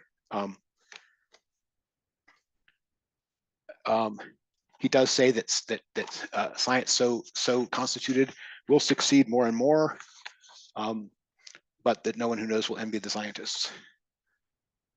Okay. Questions on any of that before we get to this seeking and finding business? Okay. Actually, sorry, before even that, we have to talk about a little bit what he means by sovereign knowledge. Why is philosophy sovereign knowledge? We've talked about what is being contrasted with. This is mostly on page 5. Because it is free and it is useless. It is certainly both those things, but he also says it has this power only when it does something specific. There's something specific that it does with its freedom that makes it sovereign. He says, to posit in a thoughtful way for the existence of man the goal of all reflection, and to establish thereby in the history of man a hidden sovereignty. So the claim here is that the thing which makes philosophy sovereign knowledge is that it is positing a goal for all reflection. It is a architectonic organizing concern. Even if the thing that it is raising is questions, not answers, it is setting a goal for all reflection. I tried to explain how I read this from him in terms of the first beginning by saying that the discovery of nature in the Greeks gave mankind the mission to fully comprehend nature. That's what wonder turned into. Wonder and the first beginning philosophy set a goal for all reflection, to understand nature, and in the first beginning that meant to understand specifically the timeless, unchanging general truths about extant things, especially, as opposed to about human things or history, as opposed to about things that happened once, right? That was kind of the mission that came out of Greek philosophy. And what is sovereign philosophy in this sense is this civilizational scale, architectonic, goal-setting character. And it sets those goals simply by aspiring to them, by showing that it is possible to aspire to them, and that aspiring inspires others to that activity and to trying to further that activity. This will come back again when we talk about some of the relations to history things, where he talks about fully carrying out to its conclusions a direction upon which things have been set, something like that. But you need to see that this sovereign character it has the character of sovereign, not simply because it is independent. You could be independent off in the corner, influencing nothing. It is sovereign because it has a kind of ruling character, but the ruling is not directing, it's not planning, it's not calculating. It is setting a goal. James. So is that goal what he described as the truth of being with a capital B, and that it is interpreted or as all-encompassing without being transcended? The goal is to take part in the revelation of the truth of being, or in his later phrases at the beginning, to be a shepherd of being, to be the place or site in which the truth of how being essentially occurs is revealed, something like that. Right. But that's in the other beginning that he is trying to start, right? This philosophy of sovereign knowledge characteristic was there in the first beginning as well. Mm-hmm. And in the first beginning, that wasn't the directive. In the first beginning, the directive was to philosophically discover the truths of nature as the general and eternal truths about the relations among extant things, something like that. Right. But that still had this sovereign character of the question, what are the beings, right? Being a directive not only for metaphysics, but for the establishment of science, right? And the pursuit of the individual sciences.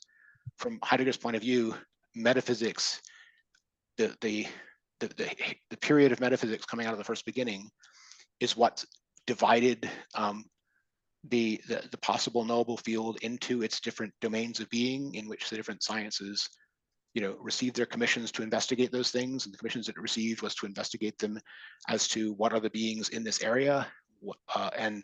But the point is that the entire structure of the human science, when I say human sciences, I don't mean science of humanity, I mean all of science is a human endeavor, coming out of Greek philosophy was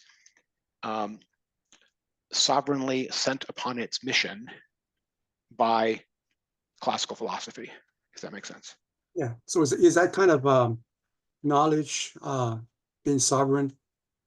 Is it has to be finite and also non-rationalistic? It doesn't have to be non-rationalistic. And finite. It can be an almost the thing which is actually characteristic of it in both the original beginning and the new one is that it's focused on the seeking itself. In that sense, there's not a truly infinite endlessness to it, but an ongoing endlessness to it. In principle, it wants to continue to investigate in this manner all the things granted to investigate. So it's not primarily focused on a finiteness, I wouldn't say. Yeah. But it's definitely non-metaphysical, right? Well, the first beginning founds metaphysics. The other beginning is meant to be getting away from that, but that's because it's moving away from the question of what the beings are to how does being essentially occur. But that is meant to be that is motivated by what Heidegger sees as essential unthoughts in the first beginning. He is still emulating an aspect of the first beginning in the fact that philosophy of sovereign knowledge set the questions, and the questions set the mission, if you get me. Josh? Yeah, I think he ties together on page 6, section 3, the notions I had mentioned earlier, curiosity, constancy, and the goal of sovereign knowledge as seeking itself.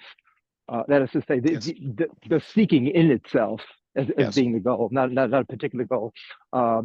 So there's a constancy in that, and that sort of the repetition of or the temporal, the temporality of the seeking. You're not wrong. He calls this later the simple, right? This is a little bit later on. He talks about the difference between the difficulty of the focus on the simple as the constantly recurring to an essential, as opposed to the curiosity that wants to be distracted by the relaxation of changing to going on to something else. It's always a relaxation to change what your focus is on, he says, because it's a kind of dissipation. Whereas the difficulty is to return constantly to the simple, fundamental, remain on course, so to speak, which is a lot like the moral resoluteness of being in time, but here it's being applied to projects of knowing, if you get me. Sorry, keep going. So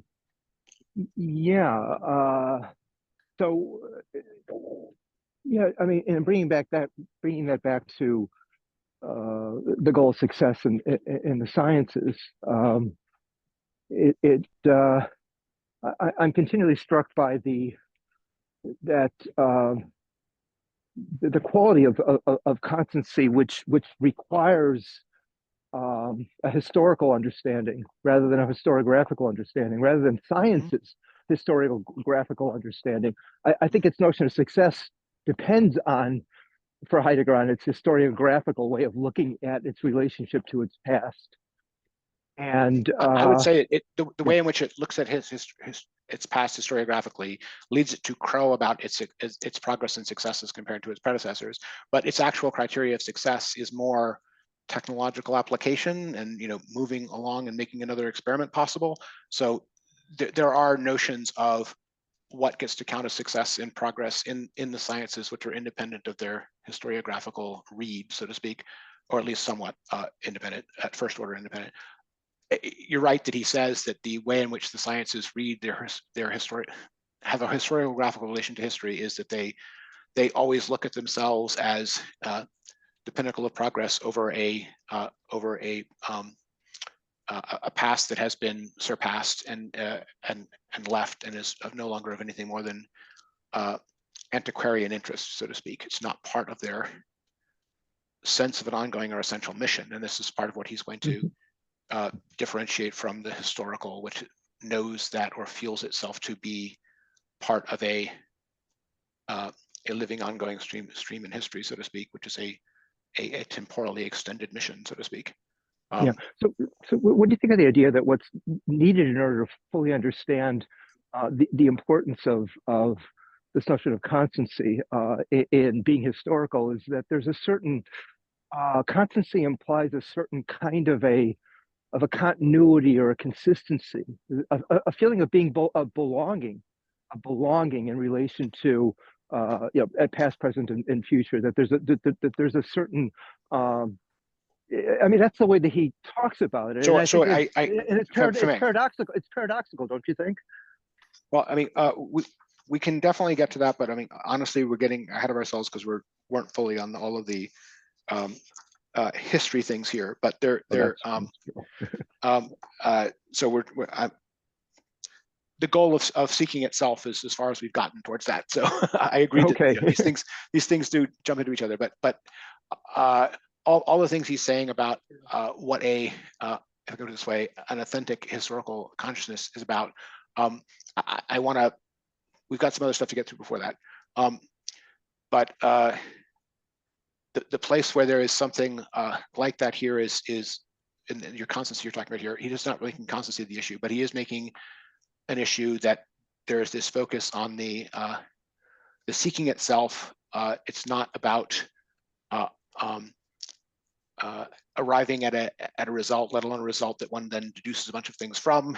The dedication is to the holding open to the uncanny, so to speak, the exploratory mission, the maintenance of the area of the unknown into which one is questioning. And that is the essential thing he's talking about here, about the seeking being the thing that we're trying to arrive at, right?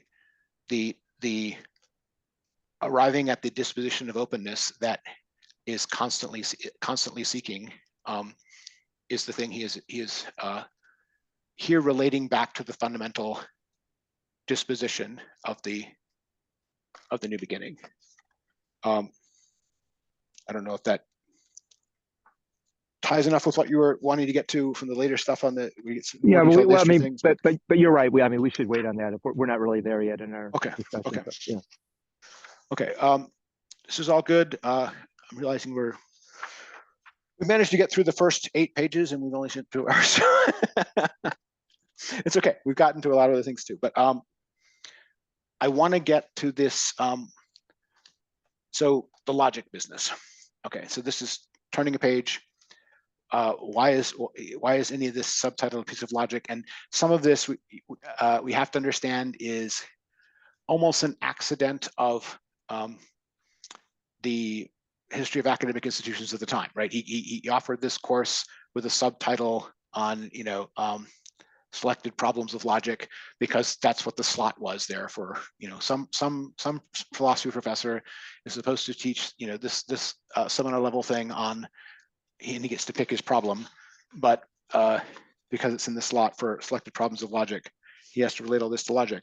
Now, the thing which he is actually relating it to is the question of the essence of truth, and the question of the essence of truth that was as relation to logic. That relation, it goes through Aristotle, who founded codified logic, and he's going to argue in this book, and I think convincingly so, the place where the correspondence understanding of truth is really fleshed out, and also the relation of that sense of truth to the truth residing in the proposition.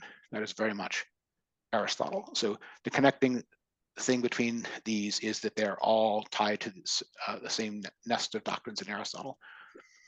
Okay. All that said, we should recognize as we're turning to these questions of logic, that logic has a modern sense, which is not simply its classical Greek sense, and that there's plenty of other things going on in logic in the world at the time when he's writing this, of which it must be said, Heidegger is, not informed, right? He's not an expert on the things going on in contemporary formal logic. He's overall relatively dismissive of what's going on there. That's probably unjust on his part because it's done from mostly a position of ignorance. He has his own reasons for, if I can put it this way, being somewhat dismissive of that whole area of activity. Obviously, Heidegger having his own problematic and the own things he's focused on, no one is going to begrudge him that or expect him to go off and try to emulate Tarski, right? But my point is that you need to recognize that some of what he's doing here in his criticisms of the problems of the foundations of the sciences and his dismissiveness of what you could say would be something like a triumphantly progressivist positivism around him, something like that. He's doing all that from a position where he understands their premises and where they are fundamentally from about the point where Husserl broke off from them, right? His understanding of what all that whole area of philosophy is about goes back to, Husserl and his own reactions to some of these things. Husserl was at least still in contact with those things as living traditions, right? He knew the professors, shared the problematics, fought on the same problem of psychologism that Frege fought on, etc. But we have to recognize here that Heidegger has completely broken with any such contact with that tradition of what's going on in actual formal logic in this era. And this must be put down as a limitation on his part. It's not that he has understood that whole area, assessed it, and justly found the limitations within it. Nothing like that is happening. He's ignorant of what they're doing. He does not know what they're doing. He has a pigeonholed version of what they're doing that comes back from how Husserl understand the logic of his day and the Crisis of the European Sciences essays that Husserl wrote, in the teens or something, is probably as far as Heidegger's own appreciation of this goes. Okay, I want to just throw that out there as a caveat before we get into any of this stuff talking about how he's going to relate any of this to the foundations of logic. I want a quick survey. Are there any people here who know about that area of logic and what it was actually discovering in this period of time, who would understand why I'm putting out any of these caveats, or you can just put a hand up? Or Well, just to say one thing, Sure. he when in his early college career, he was aware of what was going on because he published papers on Frege and stuff. Yes, that's what I'm saying. The era when he's working directly with Husserl and on the problem of psychologism, where Husserl and Frege were both working on it, that's, I think, where his understanding of what that whole field is about stems from. The tying together point is back at that era. But anything that happened from like 1920 onward in formal logic, I don't think he has any appreciation for, really. Yeah, and so he's not aware of Church or right, Turing or Tarski or Gödel. Gödel. Right? Yeah, He doesn't discuss those. Yeah, so he's not up on the literature. yes, But there are particular areas he's interested in that affect his understanding of being, yes, particularly like with cybernetics and sure, Wiener, and sure. also, not formal logic, but other areas of cutting edge research in physics and stuff. No, I agree. I mean, You there are things like physics where he's much more informed through personal friendships with people, et cetera, than he is on logic. But logic isn't one of those areas, right? It's a area where whatever pronouncements he makes on what logic does and doesn't do there might be valid as of 1912 or so, but it's not going to be fair to anything that happened after that or informed by that. If it is fair on anything after that, it will be accidental. Let's put it that way. Okay. So, okay. The other thing which is, I think we have to say about the intro to the section on logic is he tries to explain all this in terms of the truth of single propositions, right? He's talking about the basic question about how a proposition relates to the beings about which the assertions in the proposition are about, right? How one sentence managed to refer, right? And there are huge parts of logic which are not about single propositions at all. They're about relationships between propositions and, valid and invalid forms of reasoning and all that kind of stuff. And none of that's here at all, right? The issue in logic that he is focused on in this problem of truth question is specifically related to how what is going on in a single proposition managed to be or not be about anything like truth, right? And we have to recognize that, again, that is it's a limitation. It's not just a focus, it's a restriction of the field of problematic to something which may not be the core problem of logic, right? It is for him an entry point to the question of how you ground anything like the truth of propositions in truth in some more fundamental sense of disclosure or openness or something like that. So that's the reason that it is selected. But it is not selected because it is the core proposition in logic, anything like that. The importance of this problematic comes from its role in his own understanding of this problematic, and its role and the role of this correspondence theory of truth in general more for the sciences, honestly, and from the era of scholastic philosophy on, than for anything having to do with actual modern logic, formal or otherwise, right? He's not picking his problem because it's a problem that logicians focus on, worry about, anything like that. Okay. Those are all the provisos I want to get out of the way about what we're talking about here when we're talking about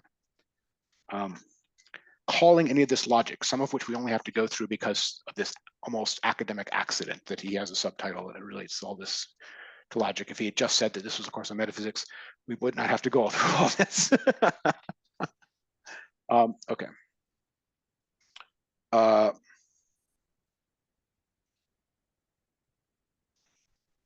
Okay.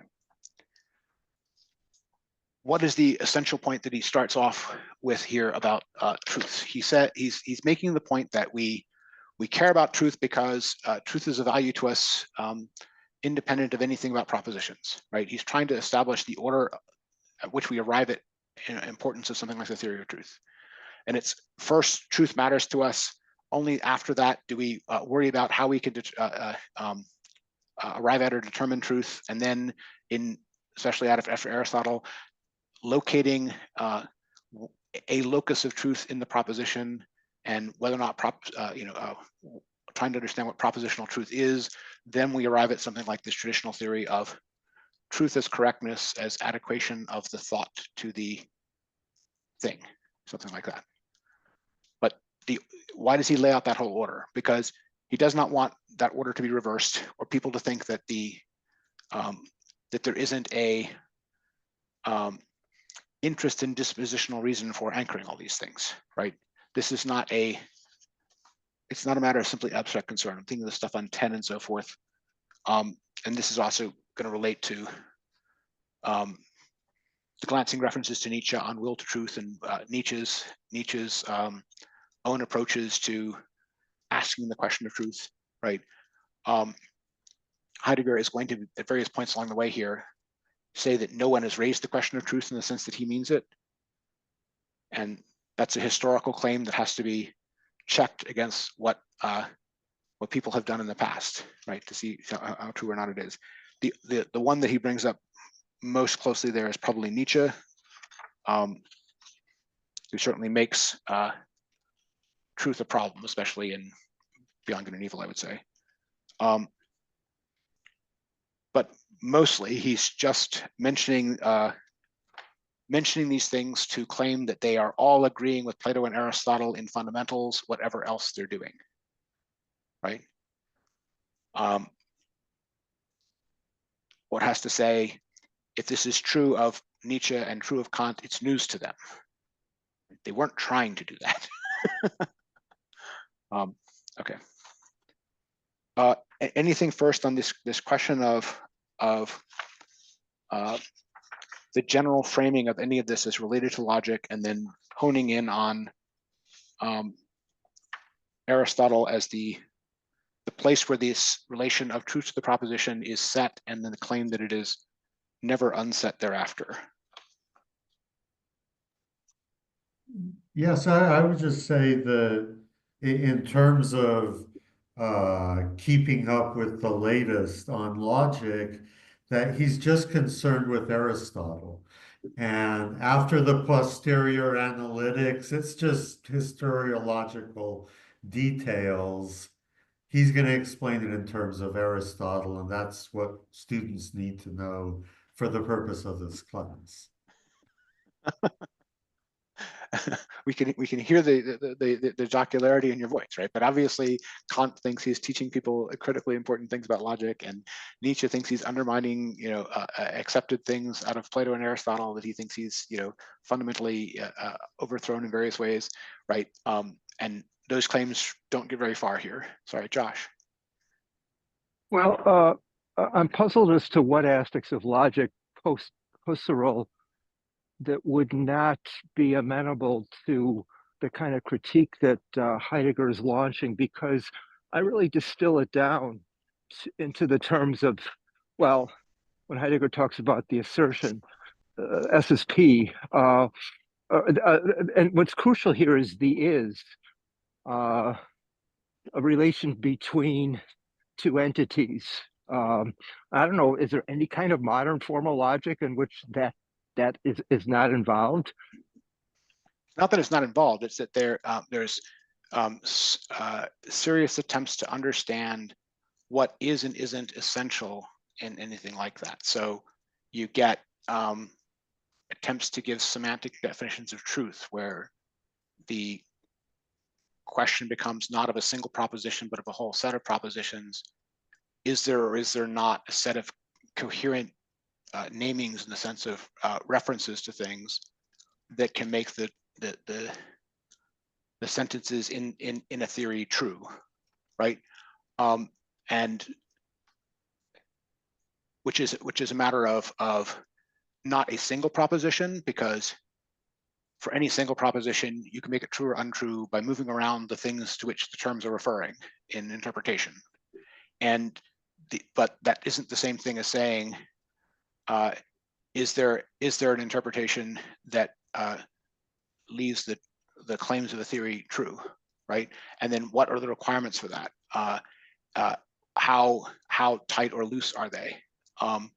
And there are attempts to give definitions of what it means to have a definition of truth in a formal system, like a piece of mathematics, for example, that address this. And they are extremely aware of a lot of, put it this way, contingencies of meaning having to do with changing of names and systems of reference, and people having different models of the world, and people having different ways in which they try to intentionally alter the terms they're trying to refer to. But isn't some notion of correctness still involved here? And I would argue that the later Wittgenstein and Rorty both continue, who I think were knowledgeable about the logics of their day, and that's up through, well, for Wittgenstein up to the late 40s, and for Rorty up through 2000s. That wanted to, that were still summoning the help of Heidegger. It's not that Heidegger has nothing to say here, but I'll give you an example, right? Derrida, for example, is way more aware of the slipperiness of systems of interpretation than Heidegger is here. Way more, right? He understands that you can have different voluntary semantic readings of what the different terms in a piece of pseudoscience, for example, are trying to refer to, that will change its meaning in a way that is still a fully consistent system. Well, how did he get that? Is it just because he is able to do those readings one-on-one, one at a time? No, he also knows formally from the stuff coming out of the formal logicians and the problems of interpretation that were investigated by the people between Tarski and I forget what the guy's name is from the 60s. Anyway, there's plenty of other people who work. Kripke. Yes. Kripke. Yeah. Well, actually, before Kripke, but okay. The point that I'm making is that he's informed by those things about the slipperiness of interpretation that will lead him. Let me finish. That will lead to him centering a notion like hermeneutics in a way that Heidegger. It's different from the way Heidegger comes at it, right? Yes, he's still informed by Heidegger as well. He's trying to put those traditions together, if you get me. There isn't any of that kind of sophistication on the level of the actual slipperiness of logic there in Heidegger here, right? Yeah. Go ahead. But I'd argue that Derrida is never employing any of those forms of logic. He's deconstructing them. He may refer to them, but in a way that he is absolutely deconstructing them. But he is also using the same indeterminacy of interpretations that they are focused on. And by the way, they're focused on it for many of the same reasons, right? Davidson knows things that he knows, right, and vice versa. Anyway, it's not even a question of influence or origins. It's a question of multiple traditions being able to see some of the same kinds of things about semantic meaning. Now, you could also say the other thing that these people are discovering in this whole period is they're discovering the limits of the positivist project. They're discovering that truth cannot be reduced to questions of syntax, for example, right? And that isn't something which just happens as a critique from outside by people like Heidegger and other continentals. It also happens as a critique from inside of the self falling apart of the original positivist project of trying to reduce to matters of syntax, right? That is being destroyed in the 30s while Heidegger is writing this from inside it, right? Yeah. So anyway, I'm just saying that there are things of intellectual interest that are somewhat related to the questions going on here that are going on at this time, and it's not that the things which Heidegger is saying about the whole tradition may not still have truth to them, may not still be useful to people critiquing those traditions. All that's true. He is not up on any of that. He is not watching any of that. He is not informed about any of these things going on. There are things there of genuine philosophical interest, not just technological interest, happening in those traditions. And anyway. Do you think that if he had been aware of them, that it might have been fairly easy for him to just sort of, do an addendum and saying, oh, in the way that he did, for example, on the notion of time? You say, in one sense, our notions of time, the notions of time with metaphysics haven't really changed since Aristotle. But within that, he'd say, well, Hegel did sort of very interesting creative variations, and so did Bergson's. But overall, in one overall sense, they're still within that original tradition. Do you think that he might end up, had he been more, versed on, on that he might have said something similar about the recent? Yeah. If not Heidegger himself, certainly Heideggerians following after him who are aware of those traditions can certainly do those sorts of things, and they could even, make Heideggerian points related to those traditions, right? That of course the syntactic, the attempt to reduce meaning to syntax is going to fail, right? And could relate that back to original unveiling as experience. And some of the problematics that were handled by Kripke could also be discussed in terms of the updating of intentionality that you get from the move from just the Husserlian version of intentionality to the full projection upon possibilities understanding you get in Heidegger, right? And all of that related to the, put it this way, the freedom of naming from the way the later analytical philosophers talked about it. So there certainly is plenty of, if I can put it this way, good Heideggerian philosophy you could do to not even just update, but inform some of his analyses with the insights gained later in those other traditions in ways that wouldn't overturn what Heidegger is doing, would lend some support to some of the things that Heidegger is doing in many critical places. I think that some of the later people like Rorty know some of that. I don't think they know all of that, but yeah, I mean, I'm just trying to point out that this is it's a blind spot in him. It's something that later thinkers who understand the traditions better would find other things to add here. It's not going to be anything that gets rid of his whole critique of scientism or positivism or modern science. Nothing like that. But there are detailed things happening in those traditions that would inform what he is doing here in ways that are not simply rehashed Aristotle. That's what I'm trying to say, right? Okay, your hand's still up. I don't know if that's because you have another round or. No. Okay. I'll put it down. Okay. All right. Okay. I go through all that stuff on logic because I mean it's an area I know a fair amount about from other work. It's not my own area of philosophy, but I did plenty of other work in complexity theory stuff and computational science stuff that is informed by all of it. Like for work and so on. Okay, let's talk about I want to talk about both truth is correctness and the way he lays it out here, and then also the idealism, realism distinction as he lays it out here.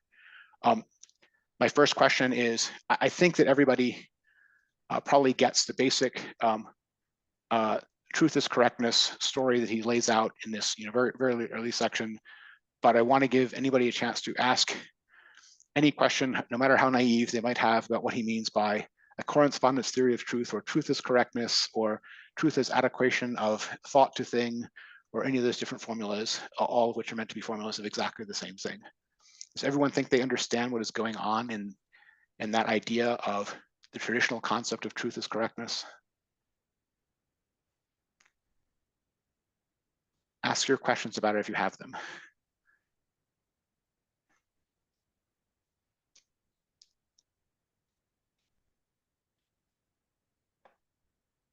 No, none.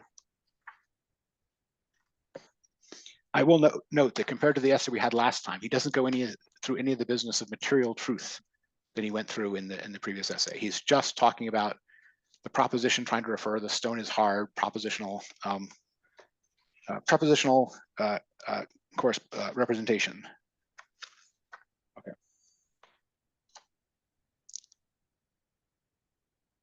On 14, he's laying this out. Representing is a predicating about them. Can be silently, doesn't have to be pronounced. The common force of predication is the assertion. Do people understand why the assertion was picked by Aristotle as the place where truth happens? I don't know how much background people have in Aristotle. It's a very straightforward thought in Aristotle. It's just that you can have fragments of sentences that do not yet have a truth value. You don't get to something that can have a truth value until you have the full sentence, the full proposition. You have to have a subject. You have to have an article like is, and you have to have at least one preposition. You can have more complicated prepositional clauses, whatever, but at least one something that you're predicating of it, and that form is the first place where you can say it's true or it's false, right? The Peloponnesian War, you can't say it's true or it's false. You know, if you add occurred in this century, you can get it right or you can get it wrong, right? So the almost naive reason that Aristotle is locating truth in the proposition is he's starting from a linguistic understanding of these things, and he's asking how much language do you put together before there's a truth proposition. And he doesn't want to go to the whole paragraph. He doesn't want to go to the whole book, right? He's trying to find the first place where a true or false operator resolves to say either true or false, and to go no further in terms of how much additional words he puts in there, right? But as soon as you have enough words together that you can say of it is true or it is false, but no more than are needed for that, that is the proposition. And therefore, that is where he is locating the possibility of truth. Okay. So it's important to understand that the focus on the proposition is one of the reasons things got called logic is it's about speeches, and it's about speeches, how short or how long, which kinds, right? Commands don't have truth values. You know, there's lots of things which look like they can be propositions which are not because they don't have truth values. But affirmative or negating propositions are the atoms of possible truth or untruth to Aristotle. Okay. And by atoms, I mean because you cannot divide them and still have something that have kind of truth predicated of it. Okay. And there are aspects of that Heidegger may be critical of in a little bit, but certainly the formulation of that, all of it that way, is Aristotle and not Plato. Although there are definitely precursors of some of these things in Plato, and Heidegger actually says that these things start with Plato's school. He specifies Plato's school rather than Plato.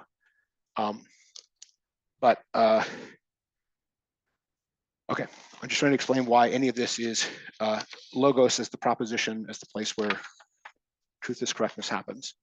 And then the claim is that in all of these things, there is an adequation of thought to thing. So there are two things that are being brought into relation, but the two things that are being brought into relation are not the subject of the sentence and the object of the sentence, as you might think in this linguistic form. They are between the thought and the being. And this definitely goes back to Plato, right? The idea that when he's asked about the ideas in the young Socrates, in the Parmenides, is asked about the ideas, and he was asked, are they thoughts in minds or patterns in things? And he says they're kind of both, and it has to be both in order for it to be to perform the work of sameness that is needed to get understanding to happen. So the primitive idea of primitive notion of ideas that you get in Platonic dialogues ascribed to young Socrates is he has a notion of something which is in a thought and something which is in a pattern that is outside the mind, that can be in correspondence with one another.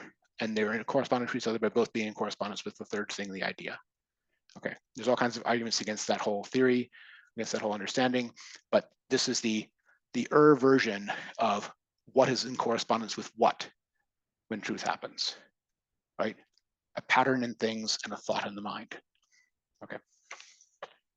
And the later understandings of it are, it's not that they're not simply based upon that, because already with Aristotle, elements of that notion are already rejected. And the fact that elements of that notion are already rejected opens itself to some of the later developments, like the distinction between idealism and realism that he brings out here and ascribing the idealism aspect of that to Kant, I think fairly. The point is that the people who keep the tradition of truth as correctness as correspondence between thought and being are not all Platonists. Many of them disagree with Plato about the nature of the ideas or where they are, while retaining this notion of thought being adequate to thing. And the underlying beginning problem that you have to see here is they're trying to explain how something like a truthful judgment can happen, or a truth can be understood. And the underlying problem is that thoughts and the things that thoughts are about don't seem to be like one another, right? They got all kinds of differences between them, right? So the way in which thoughts primitively manage to refer or something like that is kind of at stake here. And ideas is, in the Platonic sense, is only one theory about how that can happen. And the correspondence of theory of truth is not committed to that. You should not think that the correspondence theory of truth is equal to the Platonic doctrine of the ideas is how that happens. It's not, because Aristotle already disagrees with that, but he keeps the correspondence. Okay. But correspondence already requires at least a representation and a thing being represented. The representation is a pneuma or thought or something like it. And the thing that it's about is some being or state of affairs or something else, which is not simply a thought, at least in the original versions of this. Okay. All that being sketched as background, what now is idealism and what now is realism? So idealism in this sense is a position that Heidegger is here ascribing to Kant specifically. He's going into this on pages 16 and 17 especially. What is idealism in this respect? Obviously, there's other things that mean idealism in other contexts, but in this context, idealism a la Kant means what? Let me a short quiz next period. Pete, what is idealism? So, unlike the previous materialism, idealism the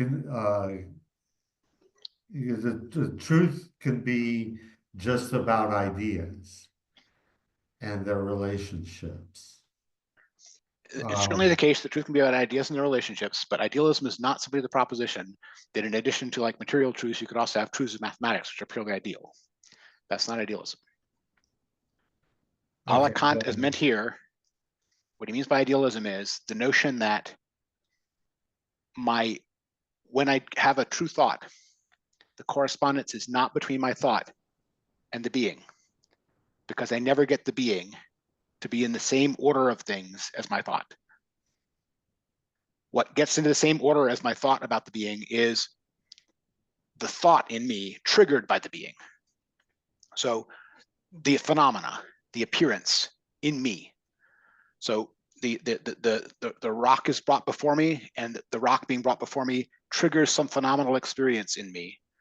It is that phenomenal experience in me, which has one nature, that I can have in correspondence or not in correspondence with some other thought I have in my head that I write it some other way besides bringing the rock in front of me. And if the two are in correspondence, my thought about the rock and the thought which is prompted by the rock, which is not the rock, can be in correspondence. So the two things being brought into correspondence are something like an experienced phenomena prompted by an exterior being and a interiorly generated thought about it, representation. But the rock is nowhere in the picture. The only thing the rock gets to do is ping my experience enough to make rock images in me. But so how different is this from Plato dealing with the forms, and he's just dealing with the form of the triangle and not actual triangles? What's Kant really adding here? What Kant is trying to add is that he's allowing for the thing outside the mind to remain fundamentally alien, unknown thing in of itself, so that it is only its manifestations and ability to touch us that manage to enter into the order or realm of our representations. Why does he care about this? Because he wants to, there are things which happen only in the order of the mind, whose reality he wants to maintain, that would be threatened by their non-existence in the material reality outside, if I can put it that way. The realm of morality, the realm of judgment, right? There's lots of other things that he is trying to save by this distinction. But at bottom, the claim that he is making is that rocks never get in your head. And rocks never get in your head, only appearances of rocks get into your head, and you should know very clearly that the appearance of the rock is not the damn rock, right? And the thought correspondences that happen are only between appearances of rocks, which have already gone through a whole elaborate process to get to you, and your thoughts about them.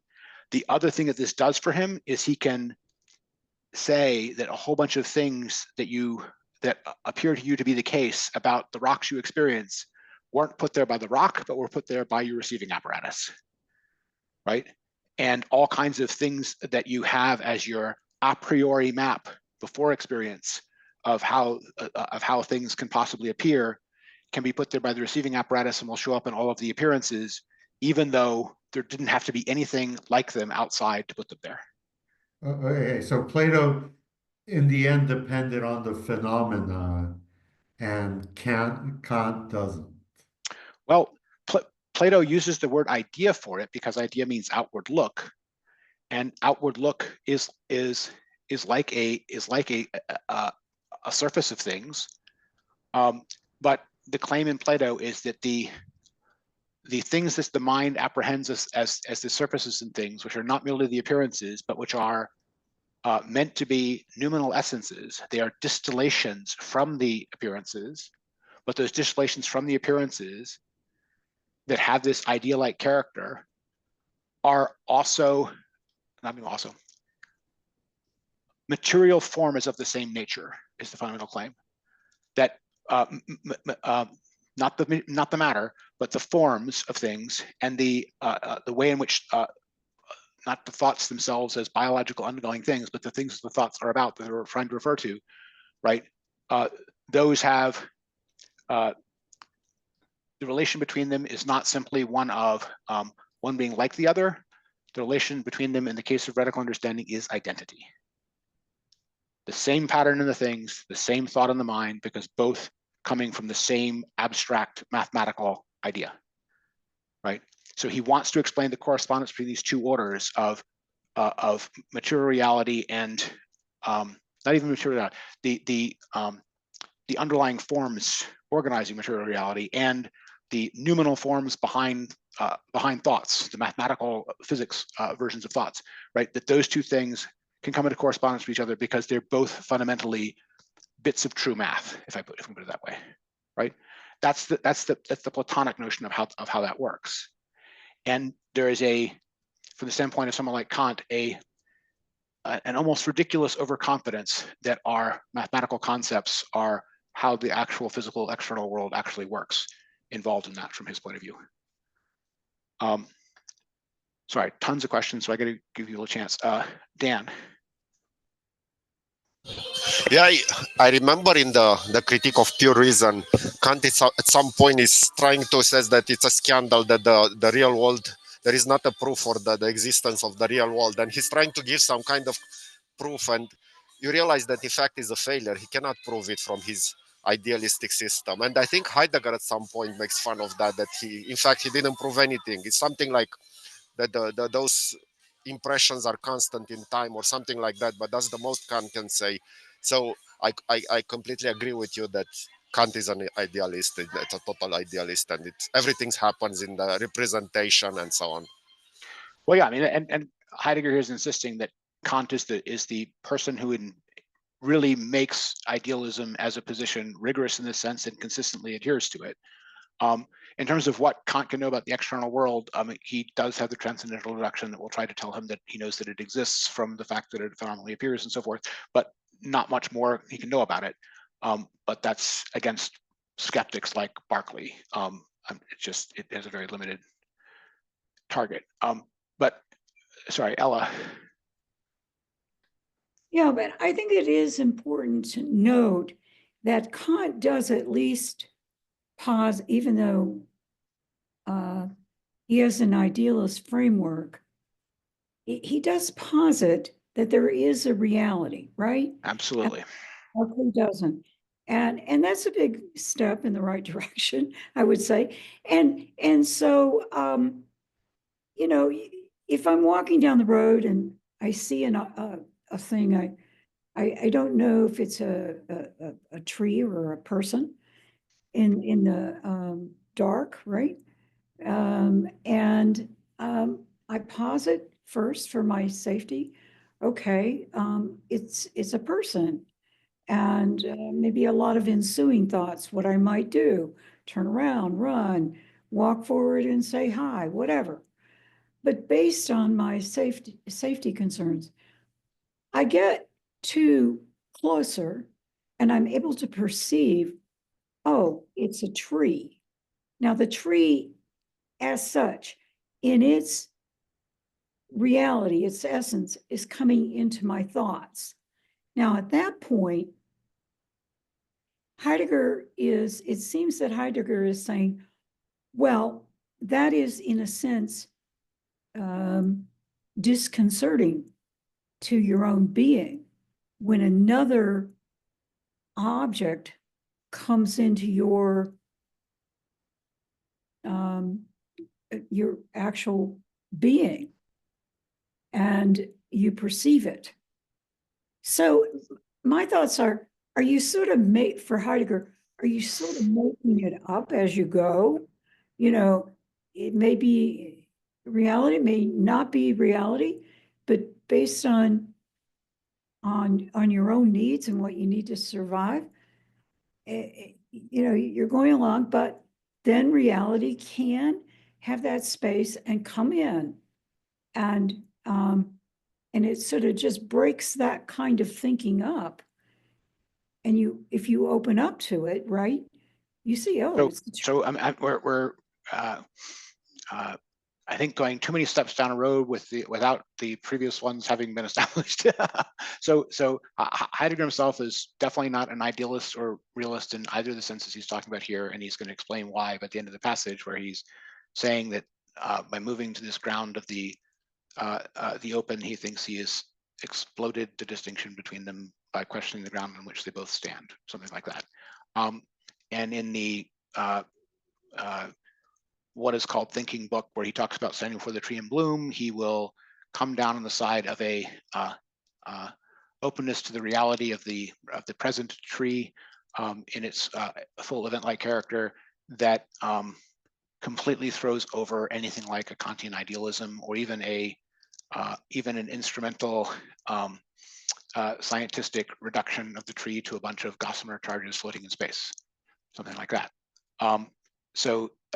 And both a Kantian idealism version of that experience and a overly scientific, trying to replace common sense with the scientific view of the world, positivism view of it, he rejects both of them in that essay. Okay, just background on where Heidegger himself is in all this. But right now we're not trying to explain where Heidegger is in all this. We're trying to explain what these ideas of realism and idealism are idealism and realism are according to Heidegger on this issue of the essence of truth. He's going to claim that both of them have a correspondence theory of truth. They see the essence of truth in correspondence, They're only disagreeing about what the things are which are brought into that correspondence. They still see the truthiness that results as being a matter of a correspondence moving into equivalence, shaping into equivalence, and that is for both of them where true predications get their truthy character, so to speak. They're disagreeing about how far our experiences of, I mean just experience, our representations of objects reach to objects. And idealists claim they only reach to the appearances of things as they are translated into us, but not to the things themselves. And the realists in one form or another are claiming that our judgments can reach to the things themselves. I don't know if that helps for understanding where Heidegger is on this. Someone who views any of this truth character as being a purely evolved pragmatic version of for our purposes, that's not Heidegger's view on the subject. That is closer to being Nietzsche's view on the subject, where he claims that truth is the kind of error without which creatures like us cannot live, where he's going to take this effectively survival value view of the things that get to pass as truths. That's not Heidegger's own view on any of this. So I don't know if that typology helps, or can you reformulate your question in terms of them, or does it make it go away, or does it sharpen it, or? I think it's going to take some unraveling, but Sure. It was very helpful, and thank you. Okay. Yep. Okay. So after he's explained idealists as these Kantians who think that your representations are only about the received phenomena, which are already in the order of thought because they have to be received first, he then contrasts that with the realists, and claims that the realists want to claim that our judgments can reach to things themselves. He doesn't really flesh out why, or the different ways in which they would argue against the Kantians in this respect. But a version of why you can find in some versions, especially the early versions of phenomenology a la Husserl, pre-Heidegger. Sorry, Dan, you had a comment? Yeah, I understand the idealist position, but to me it seems like the realists, they're kind of not very consistent because they were never able to explain how the concept reached the object. And I think in a way Heidegger always said that because of this, the idealist position is a little bit better, is more consistent, because at least they have an explanation, while the realists, they never explain how this correspondence happened. Like for the idealist in Kant, we have a theory, it's systematic, it's very coherent, we know how those two meet. But in realism, we don't really have that. So I'm going to partly disagree with you. I mean, he does say that there are versions of the realism which are relatively naive, so to speak. You think of a Locke, right? A John Locke's empiricism, right? Which looks like it's pre-Kant, pre-idealist, and unsophisticated compared to idealism or something like that. And at bottom, some of that can simply be a greater trust in the natural machinery, so to speak. But you also get later formulations like early Husserl, I'm thinking pre-idealist Husserl especially, where he has, going to be this way, logical and rationality of thought reasons for thinking that no, in fact, judgments reach to the things themselves. And the reason that he believes he can do that is, as part of this is just stuff in the logical investigations, but I do not have to be trying to make a judgment about one of the appearances of something to me, some phenomena that sparked in my mind, when I am trying to make a judgment about the external realities of the thing itself. Those are actually two different orders of things, which I'm perfectly capable of carefully distinguishing in my mind. And I can investigate the appearances part of it phenomenologically and pay attention to only what I know there for sure. And in that sense, it is possible to look at the phenomena that Kant calls the appearances, right?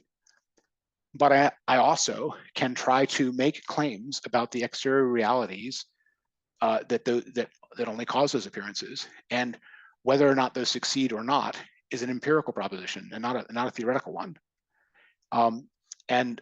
People like Popper also, definitely ran with earlier Husserl on this and are absolutely convinced that it is possible to make those claims or judgments about actual external realities, and you can even deliberately stick your neck out so that if the thing that you claim is only true of the appearances and not of the things themselves, your proposition will be falsified.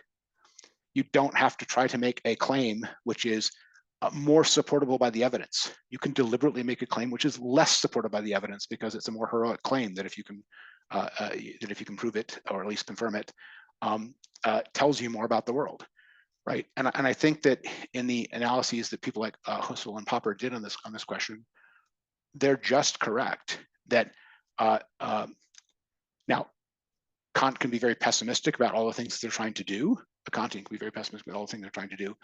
But you can certainly try to make claims which are not about the appearances of things to you, but that are trying to be about the things themselves. Whether or not any of those wind up being anything you can verify is a separate question. Sorry, Josh? If I say one more thing, I think Popper, in the end, he moved from a realist to more an idealist position. He said that actually that's what he's doing. He no longer claimed to be a realist by the end of his life. But yeah. Yeah, I mean, fair for some of his later stuff, but I mean, he also was trying to be open on the question for as long as he could. And certainly early Popper is way more realist than that, in my opinion. But okay, Josh? Yeah, I just wanted to say that, of course, there are various readings of Husserl, and there are readings that some pretty bad ones, like Dreyfus, that had a tremendous influence over a generation of Anglo-American readers of Husserl, and only in recent years has that begun to fade a little bit. But in Husserl's, in books like Formal and Transcendental Logic, I think Husserl essentially unravels the basis of formal logic in a way that I think had an influence on Heidegger. I see a lot of commonalities there. I'm not arguing that Heidegger did not effectively critique Husserl, because I think that he did. But I think with regard to the understanding of the underpinnings of formal logic, I think that Husserl's recognition that transcendental logic, which is a very different thing, that involves the use of bracketing and the phenomenological method in order to reach the underpinnings of of formal logic. I think is exposes formal logic as kind of inadequate in and of itself, in the same way that empirical approaches, causal empirical approaches to objectivity in the sciences are inadequate in themselves. So he really was pointing the way towards what Heidegger, proceeded to do in a much more radical way.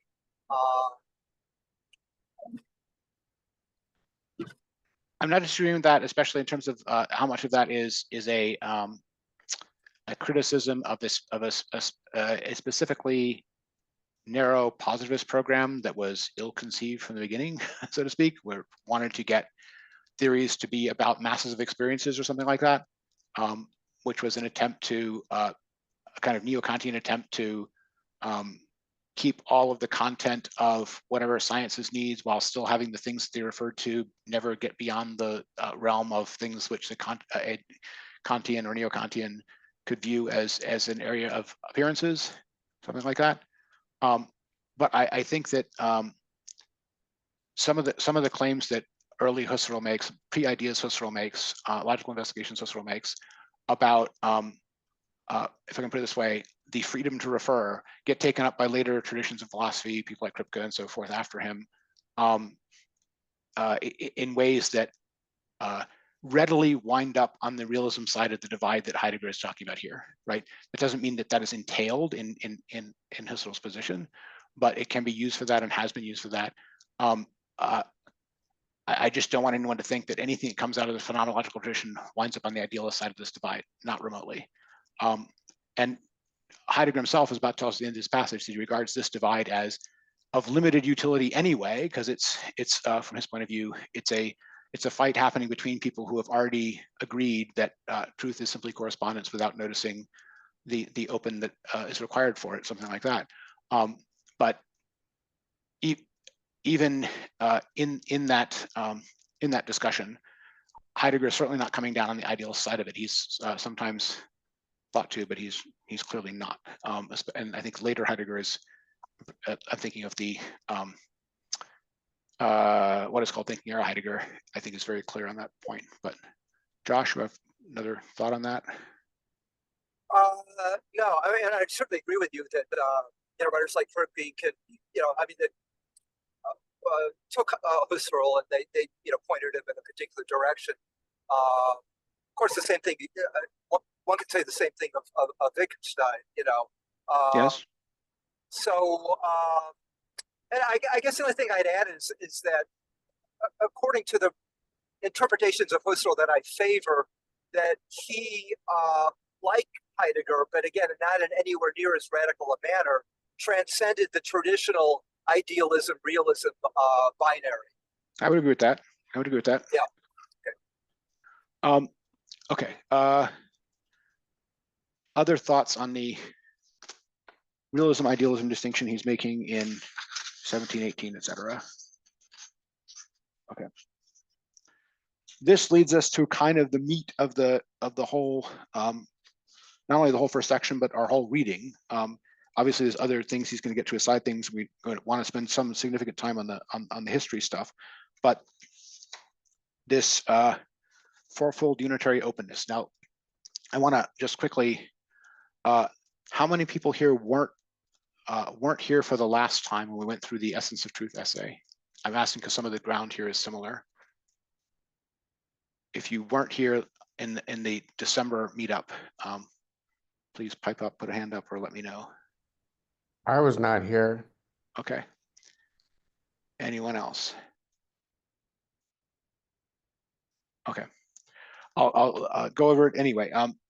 So it's good that most have heard this before, but others may not. So what's the fundamental move here? The fundamental move here is Heidegger is going to claim that the notion of truth as correctness rests upon a prior structure, so to speak, that it presupposes and requires. That prior structure that it presupposes and requires is what he calls here the fourfold openness. And what he means by that is that the being must somehow be open to the judgments about it in the proposition, not just the judgments about it, but to being experienced by the experiencing subject or by the Dasein. Dasein is probably better here, but he just avoids using Dasein. He says man, but has to be an openness of the thing being thought about. There has to be an openness of man. There has to be an openness of the space between them. He calls it, right. There's an open region between them, between the object and the man. And the fourth, he says, is an openness between multiple men, right. There has to be some way in which the things which are arrived at can be shared across men, right. That's what he's calling this fourfold openness. And he's claiming that to have a proposition which is seen and known to be true in such a way that some other human being can receive and understand it as a judgment about the same things, which has the same truth to it, has the same correspondence to it. For that to be possible, all four of these forms of openness need to previously obtain.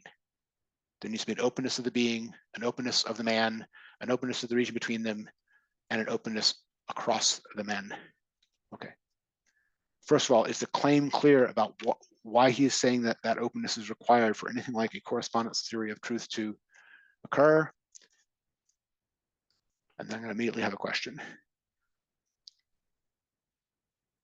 Yeah, so I get the openness. This is something Thanks. he's gone through before, but why does he highlight this fourfold? And Yes. this, I think, is the only place that he brings it up. You're right. And all the other places where he talks about this, he leaves out the openness of man-to-man aspect of it. Yeah, so I'm just wondering if it just happened that the list is now 4, so he remarks on it, or there's some meaningfulness to the fact that there's 4 of them. Or it's just that he's decided not to bring up the 5th in this particular lecture. Yeah. That was one of my questions going to be. So why is he bringing up the fourth? I mean, I think there is an element here of, if you do not include the fourth, what is the difficulty that the presentation without it is open to? The difficulty is, it could be possible that there is an openness of being, there's an openness of man, there's an openness of the region between them, and man in this open region is the being that understands being and that changes our understanding of humanity in all these ways. Yet it could remain the case that the revelatory truths of being and meaning that are achievable by man are fundamentally private and incommunicable, right? And he is trying to exclude that possibility here, right? He's excluding the possibility that the order of meaning could be so individual that truths do not have the character of what Heraclitus would call the common, right? It needs to be part of the common. And this is related to the sections in Being Time, where he talks about how being in the truth and being with are related to one another. Being with includes that the structures of understanding that we use and inhabit are always things which are part of our thrown inheritance, right? So he's here is not primarily focused on the inheritance aspect of that, the being with aspect in the fundament or back in time direction or basis of self direction, but in the communicability of the result direction. But he still is saying that human beings have to be open to one another for something like this truth to happen. What else is this accomplishing? It's turning truth into something which has a characteristic of at least potential communicability as one of its core attributes. If you didn't have that fourfold, it could be possible that truth had an essentially private character as opposed to an essentially communicable character. Dan?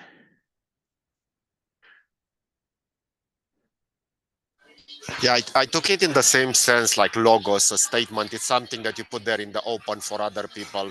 It's not something private, and I wonder the same thing. And I think that's it's about, as you say, communication and being with other people. And if you exclude them, the openness is kind of, it's truncated, it's not completed. Like, you need to include this one to another connection also to put it there into this openness.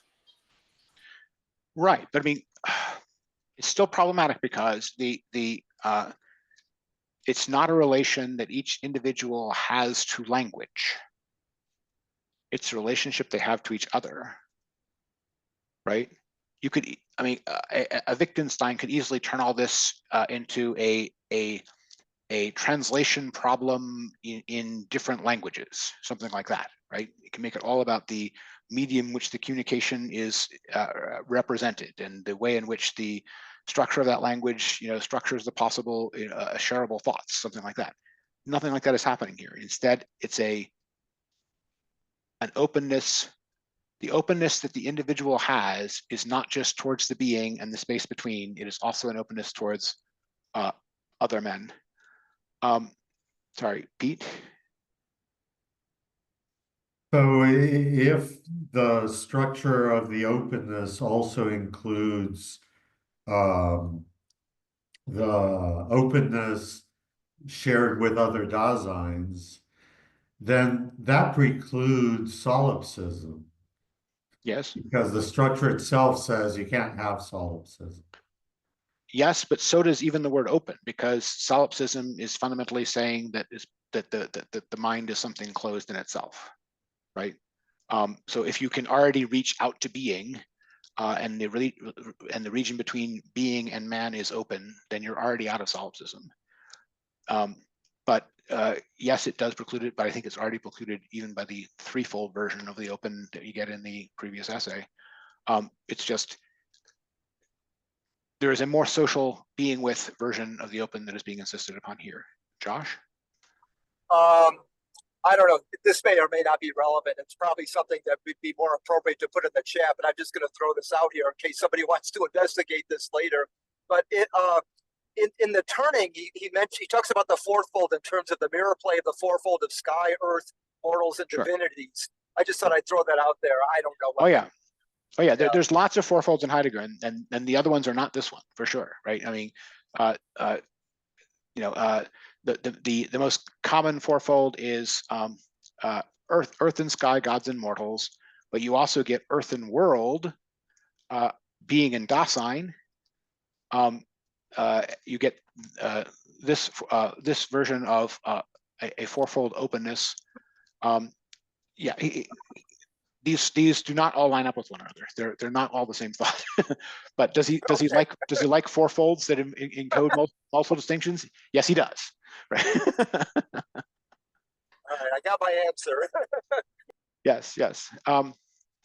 Any place where you make two distinctions, you usually get a 4, right? You easily get a 4. But here, it's actually there's the being person distinction, but there's also the across two people distinction.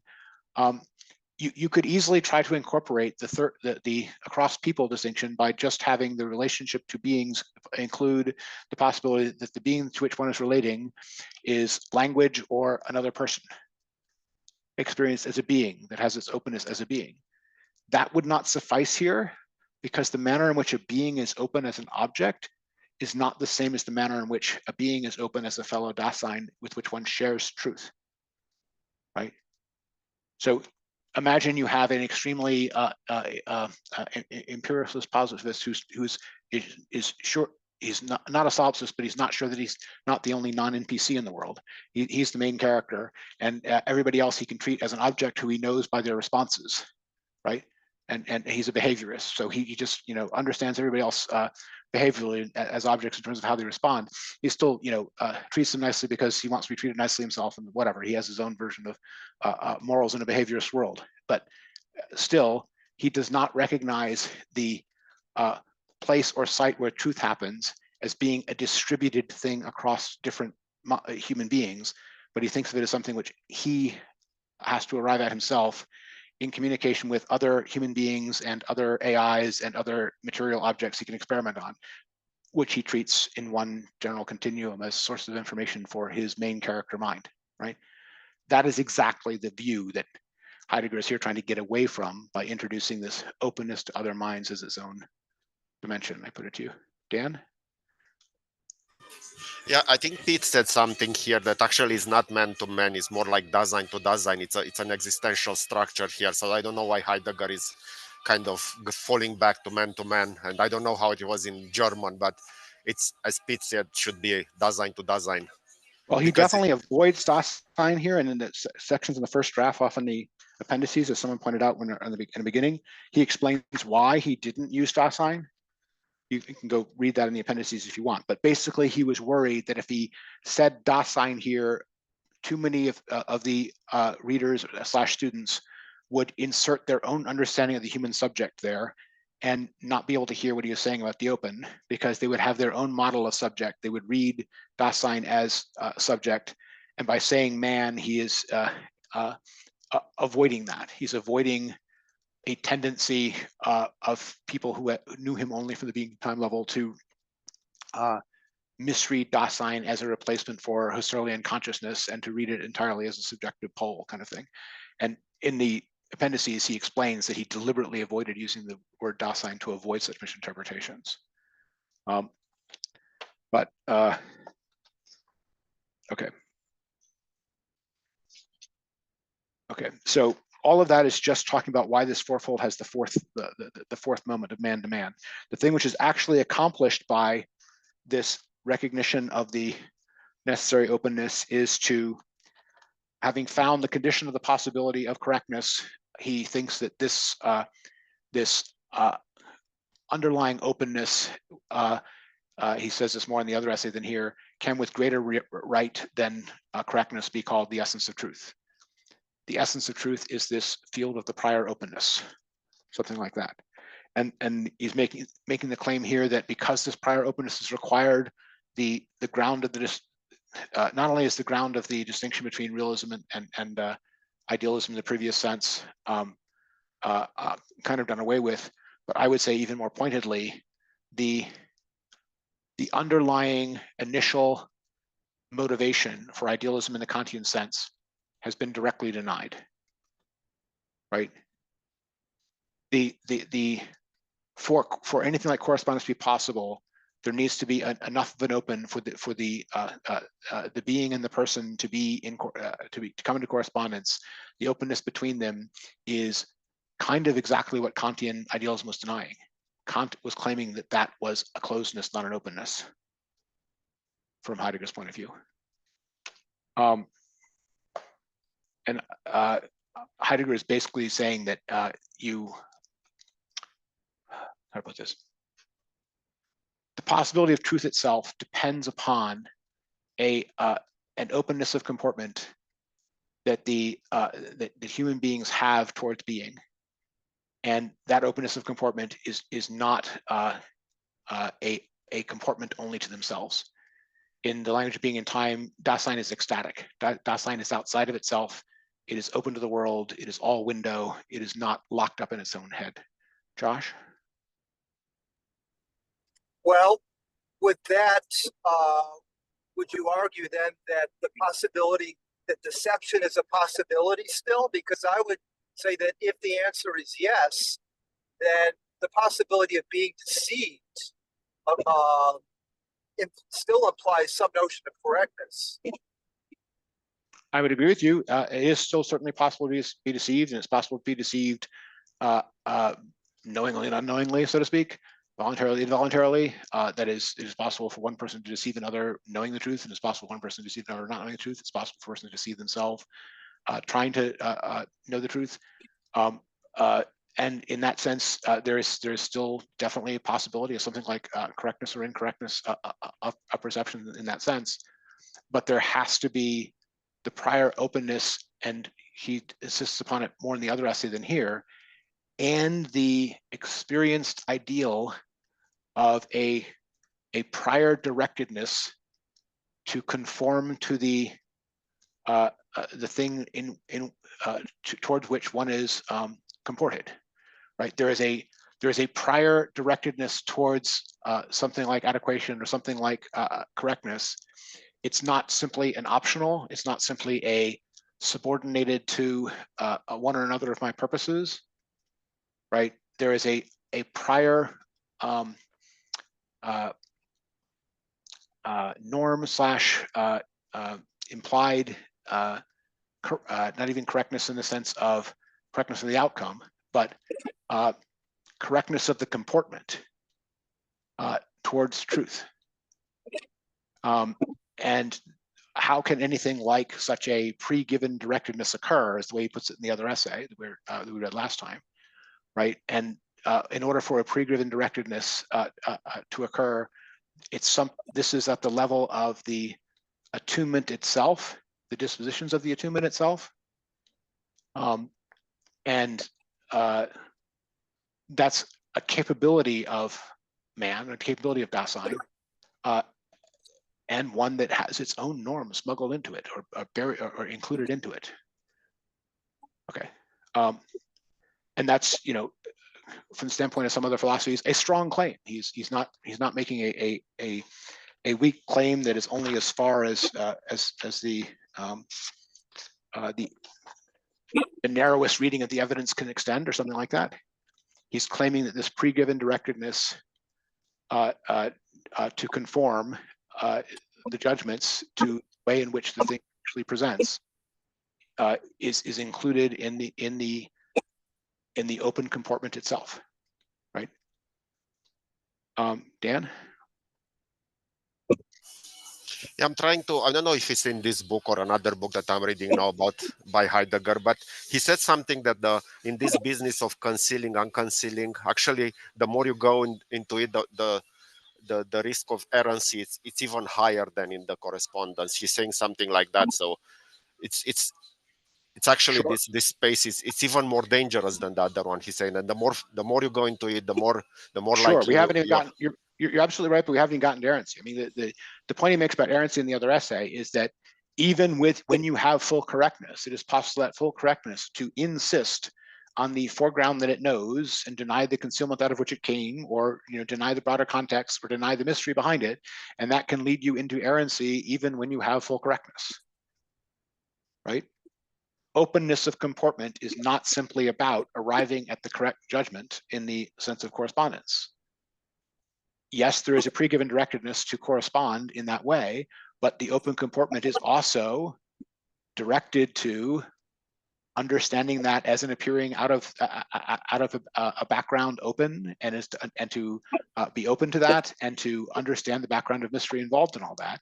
And that does not have to be adhered to any more than you need to avoid all deception, right? But the pre-given directedness, if I go to this way, the pre-given directedness involved in openness wants both that the thought correspond to the way in which the being appears, which is, if you put it this way, not even a truth criteria, but an honesty criteria. But it also wants that not to be in the form of insistence that closes down the background of mystery, but remains open to the background of mystery. That's the difference between open comportment and errancy. Sorry, Josh. Yeah, I just thought I'd throw this out there, is that the way that I read the distinction between the openness of comportment and correctness is that correctness implies having a multiplicity, a number of elements or objects or experiences to compare, and that implies or requires that they sit still. That is to say, that they maintain themselves at least temporarily as identities, in order that you can go back and forth between the items and compare them. And this was the analysis that Husserl also gave of what makes it possible to think in terms of say simple formal logic, S is P. That in thinking that what you're doing is starting with one, the S, and then by having the P, and then going back and forth and comparing them, that each element is sitting still for you. It says, well, we think we're doing that, but what's actually happening when we think we're doing that is there's a change in sense of the one when we go to the other. So you're not actually doing a comparing. So the notion of a deception presupposes a certain temporary stability of the items that are being compared, when in fact they're in continuous transformation. And so there isn't really a comparing going on. So there can't be a deception, and that is part of the erring of Dasein, when in comporting itself towards beings, is the big deception of Dasein is believing that there is such a thing as deception, or separating the notion of seeming from what belongs to being or to being itself. So I just thought I'd throw that out there. Yeah, you can throw it out there, but I mean, I think that the possibility of deception is affirmed by Heidegger in this essay and the previous essay pretty directly. He's not someone who's saying that because experiences are in flux and there aren't any stable essences, that therefore deception is impossible. It's not an argument he's actually making here. He says that deception is possible. He also says that errancy is possible, and errancy is possible even without any incorrectness at all. The fact that you can have correctness means that you can choose the subject matters over which you have these judgments with a freedom that does not rely on any supposedly purely illusory stability of essences. In addition, the adequation, the direction to adequation, the pre-given directedness he speaks about in the other essay, is not about comparing multiple experiences of the same item. It's about the predicative thought and the experience meaning itself, right? In a single open act. It's about the open receptiveness. Now, it is certainly the case that the full notion of Dasein includes the fact that the ongoing experience of being is an always open in one form or another, and that always open always has this ongoing event character and always has a temporality character. But Heidegger nowhere says that that means that anything like correctness is an illusion. He's not a Heraclitean Fluxus or a Pythagoras. Pythagoras, not Pythagoras. I'm thinking of the guy in early part of the Theaetetus. Protagoras. He's not a Protagoras, a Fluxus in that sense. So anyway, the particular notion of errancy that he talks about when he talks about insistence in the other essay. I realize we're going a little bit beyond our text here, but these are important issues in Heidegger, and some of them were covered in the stuff most of us read last time. But when he talks about insistence is not that the thing being insisted upon is factually incorrect, and it's not that it's a deception. It's the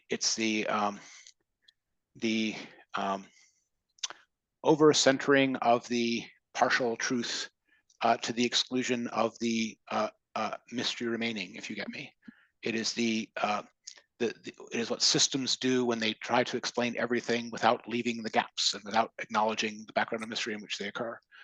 It is the pretending that everything is already the explored territory, or everything is already the city, or that everything is already man, or something like that.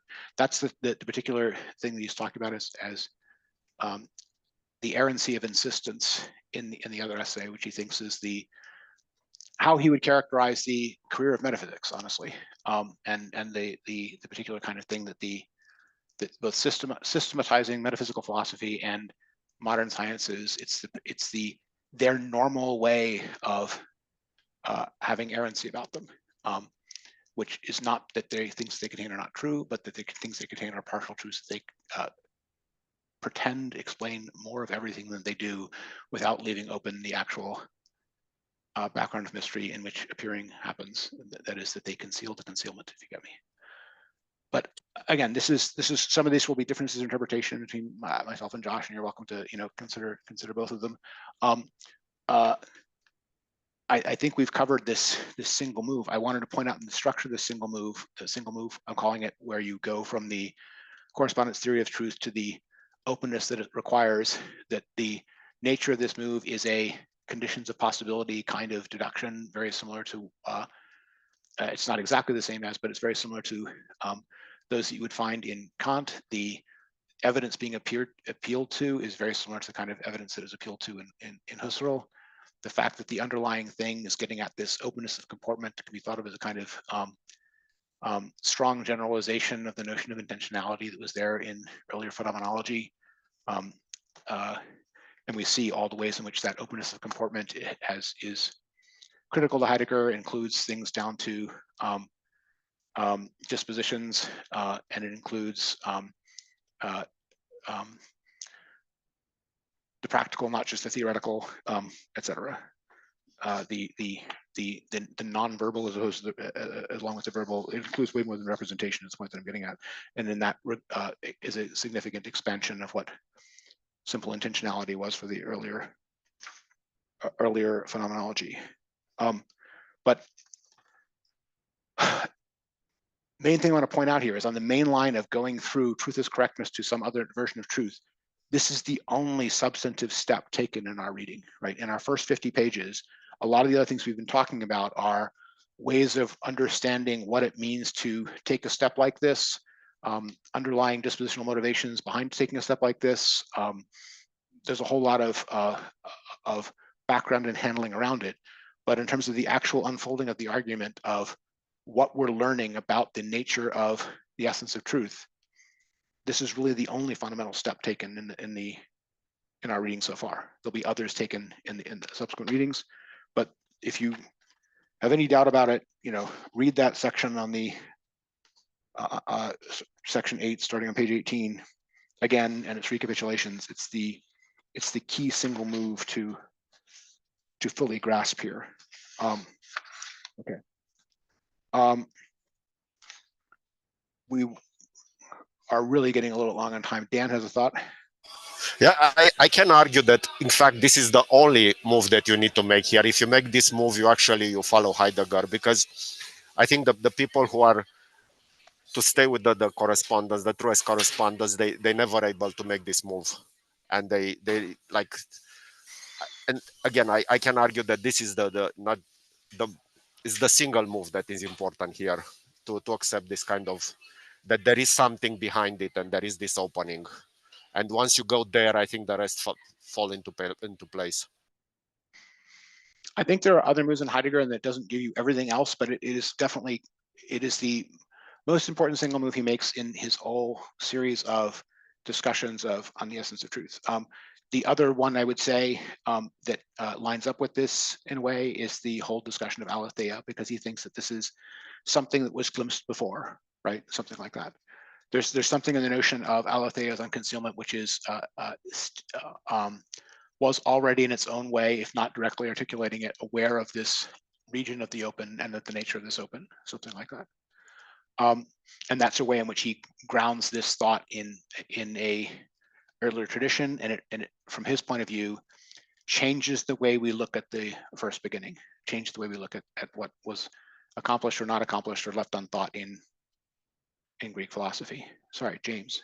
Yes, is he taking this step towards this kind of openness to in this correspondence theory of truth and correctness, as a way to also bring it into question? So is his next step to question that kind of correspondence, that's kind of representation of representational theory of truth, and that So he's going to try to reconcile or try to eliminate that distinction between thought and the external objects in the world, so that yeah. He's not trying to eliminate. He's not trying to eliminate distinction. The claim is that the structure of openness underlies and is more basic than the correspondence theory of truth. The correspondence theory of truth rests upon it. He entertains here a kind of counter objection at multiple points of, but if the correspondence theory itself was unfounded, then the thing which was the condition of its possibility would only be the condition of the possibility of an error and might not lead us anywhere else, right? He will try to address that as he goes to looking at where the correspondence theory came in Aristotle and grounding it in the experience of aletheia and physis. And in that way, he is going to, in my reading at least, we'll get, this is, anticipating multiple next sections, but he is going to not close down the truthfulness or the disclosure element of this notion of open. He thinks this notion of open is it's the right understanding of the way in which anything like truth happens. So and this is related to the things he talks about right immediately after the step he takes, where he talks about this can result in a changed understanding of man, that the correspondence theory of truth, the traditional understanding of truth, led to the conception of man as the rational animal, as the animal that has judgments about propositions, judgments about noumena, that is, to which the noumenal, the thought-like realm is available. So it is the reasoning animal, the thinking animal. That's the animal rationale definition of the essence of man. And he's saying that the transformed notion that you get of what man is when you accept this greater underlying openness is that man is the being that perceives beings. Man is the being that understands beings. That's going to lead to the notion of Dasein as the place or site in which being happens, right? So we're moving from animal rationale to Dasein as the understanding of man corresponding to this change. So that change in what counts as the essence of man, and that will also mean man's calling, right, is what to him is at stake in moving from correspondence theory to openness understanding. Does that help?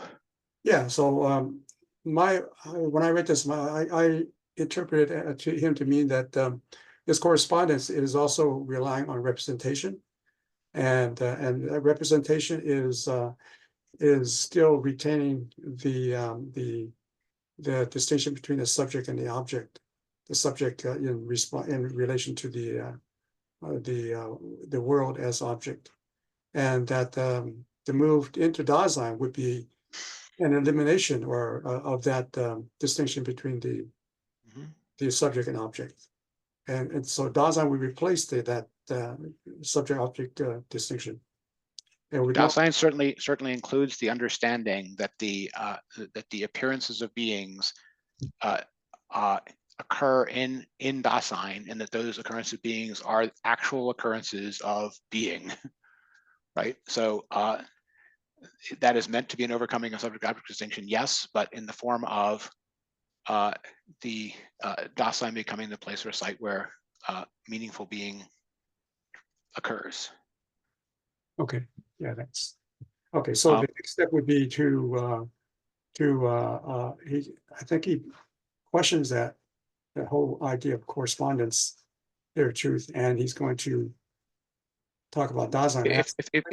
If there's a replacement for correspondence, understand the pre-given directedness to conform to the being, so that the judgment conforms to the being, remains, but this conforming is now understood in a much more, put it this way, radical basis as the directive to be open, and the open comportment receives being.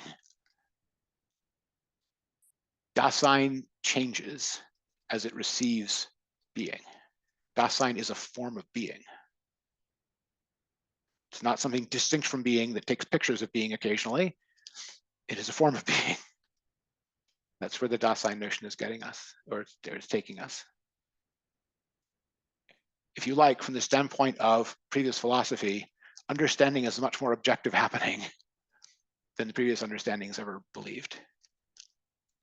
And I'm putting objectives in air quotes because that's not what he's saying. He's saying Dasein is a being into which being radiates that changes as it understands being. And yes, this is trying to get us beyond the previous subject-object distinction, but the primary reason is that the previous subject-object distinction had this fundamentally falsifying notion of consciousness as something different from and outside of reality that only took pictures of it. And that notion is, to Heidegger, false, right? Inaccurate, untrue to how being actually occurs. Does that help? Yes, yeah, that's so you're saying that the representational aspect of this kind of correspondence, theory, truth, and correctness is founded on this subject-object distinction, right? And that once he moves into Dasein, then that distinction no longer occurs, and you no longer have it. Yes, but I'm trying to tell you what replaces it. What replaces it is not nothing. What replaces it is a pre-given directedness in the open comportment, right? To listen to being. Right. That means listen to being is not dictate to being. Listen to being is not say, thus I will it, let it be written, so let it be done, right? Very fundamental to what is going on here. He is not replacing the representational theory with the theory of unbounded will, nothing like it. Right. A pre-given directedness in open comportment demands like a Lassenheiting listening to being and recognizing oneself as a place or site in which being occurs. It is a openness of receptivity that is replacing anything like truth is correspondence correctness. Is that Dasein already, is this kind of openness? This openness is already a Dasein, right? Dasein is capable of this openness. Dasein is also capable of insistence and inerrancy and deception even. Okay. And other things that were discussed in the contributions as the various pathological forms, right? So again, none of this is any assurance that whenever Dasein thinks or acts, it is doing so always already in the truth. There are requirements for that to occur, right? Especially the requirements of the open comportment and the fundamental attitude of this withstanding restraint that is open to mystery. These are fine questions, although it's just I have to explain the whole philosophy instead of a little piece of it. When the questions, I understand that one piece, you can ask, well, what does this mean for? What does this mean for? And the result is you can try to have to get the whole philosophy in one section. Sometimes it helps people to hear that. Sometimes it's disorienting to, try to encapsulate the whole orientation of the whole philosophy into into each piece of it. But if it helps, I hope it helps. Ella? Well, my question would be along those lines, so I can withhold my question. No, please. So I struggle with this, and I've read his essay, well, I'm most of the way through it, The End of Philosophy. And I've listened to a couple of your video sessions on his other books as well.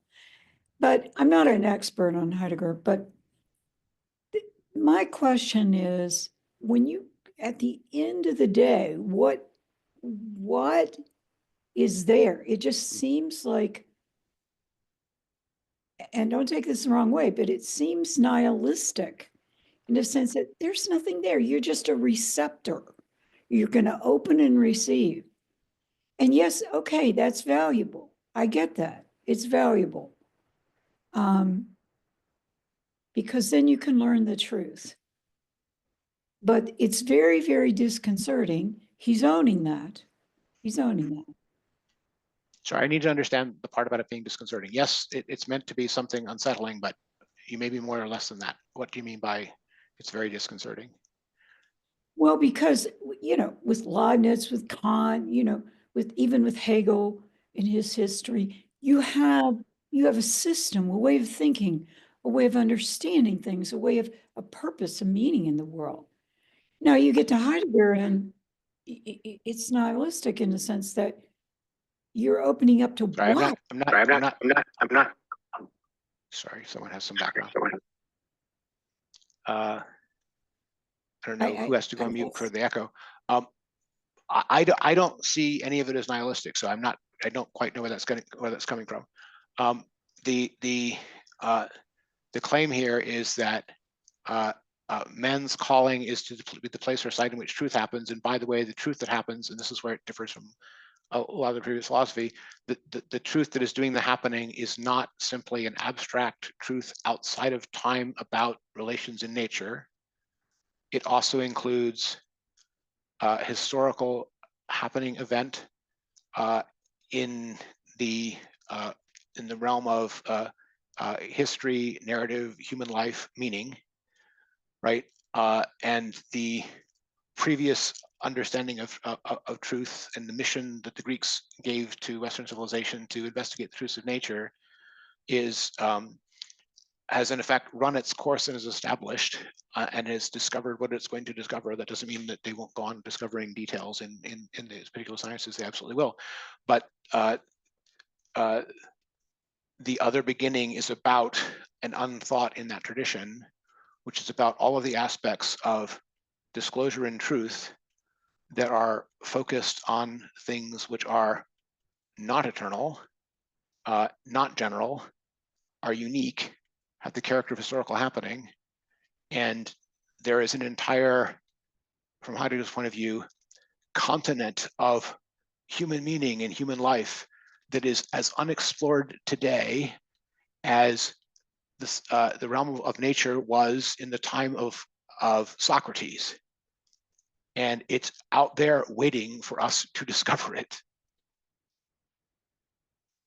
That to me is the farthest thing from nihilistic.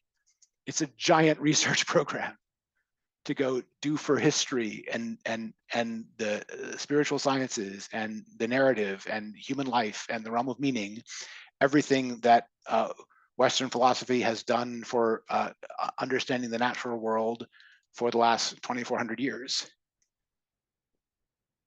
What's nihilistic in it? What's purposeless in it? It's a whole set of marching orders. It's a whole research program. What else are you expecting? Do you understand my incomprehension of why you consider this nihilistic? Yeah, I do, because I think it's valuable, because it's novel. It is unexplored. But I would contest in the sense that people have tried to explore it. A lot of people have invested, philosophers, scientists have invested their lives. And so you're absolutely right, but the diagnosis is, if I finish, The diagnosis. Hubris in that, in saying that, well, you know, all you got to do is just open up, be in the clearing, and you know, I mean, people have tried.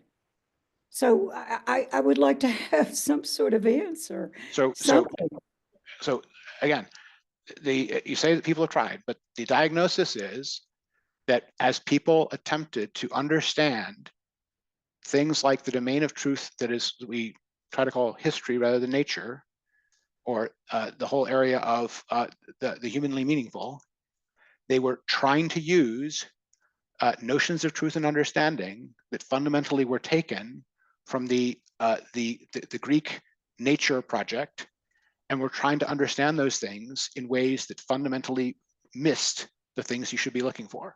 There are plenty of people who were interested in founding the human sciences and founding the historical sciences in the 19th century who were on some of these same thoughts. And yes, some of them were making attempts in that direction, but all of them, I would say, knowingly only first step exploratory attempts, right? You get people who will, from Popper to, I'm thinking Mises, there's lots of people in various German academic traditions, Weber in his own way, that will explain how inappropriate some of the standards of science and truth developed from the hard sciences are when applied to history, for example. And we'll get to the history and historiography thing in just a second, but the result is that you get a kind of distortion, and it's not even just a distortion. There are whole elements of the phenomena of the truths that happen once that are for which the right ears, the right methods, and the right delicatesse have been mostly lacking. Now, I say mostly because there are obviously individual human minds who have grappled with this, who have been open to these things and have tried to do justice to what they saw in these things. There's also people for whom this whole area was the realm of poetry and novels and whatever, and nothing like science, right? Fine, but the claim is that a correct understanding of how those realms of meaning occur and what counts as being in them will make it possible to ask the right questions there in a way that we haven't been. There were the right questions about what are the beings coming out of the Greeks that, in the interpretation here of sovereign knowledge, made it possible to scout the realms of nature in a way that created the entire edifice of modern natural science, right? Does anybody think that the realms of history have had it? Sorry, someone is feedback. Does anyone think that the same degree of justice has been done to the human sciences? I don't, right? It's obvious to me that the answer is that it hasn't, right? It doesn't mean there haven't been attempts. It doesn't mean there haven't been, earnest goodwill at some of these things, but are the right questions being asked? No. Is there no tradition there?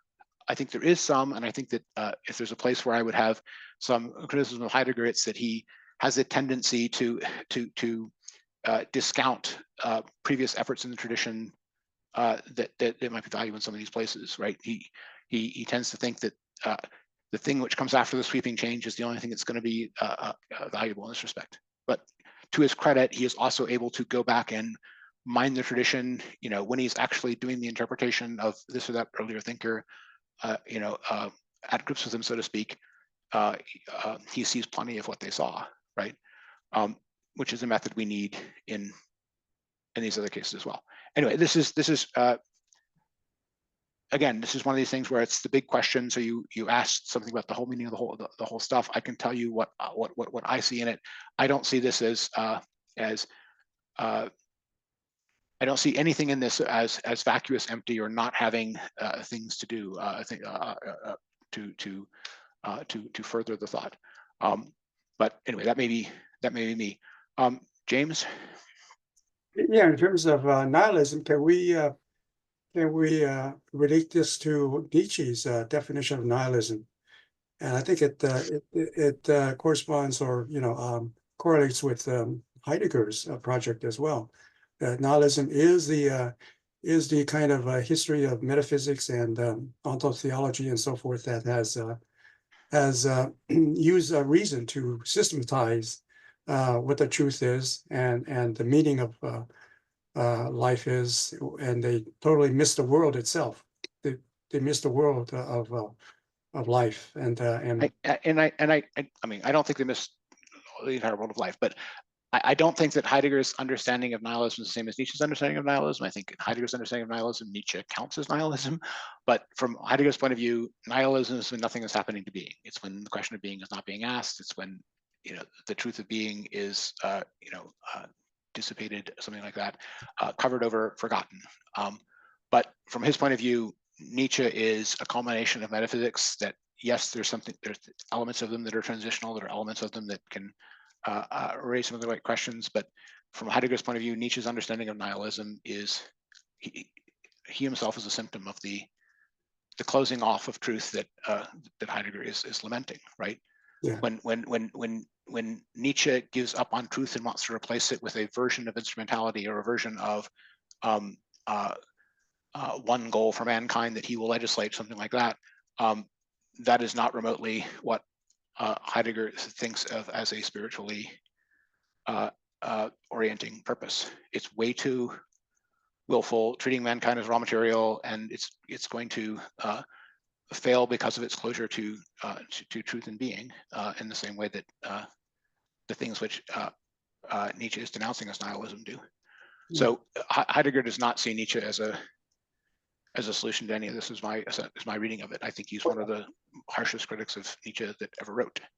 Yeah, I was just saying there is something that they share in that Nietzsche critiqued the whole history of philosophy and metaphysical thought and reason, rational thought as the cause of this kind of No, I get all that. I find Heidegger far more reasonable than Nietzsche in this respect, but that's again, that's just me. Josh?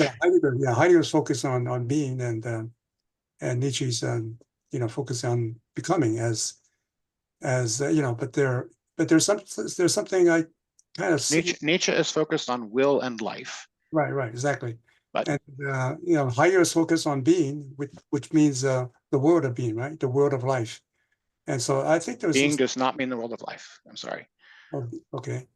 It's the meaning of life. Or being would be the meaning of life. Would that be? No. No.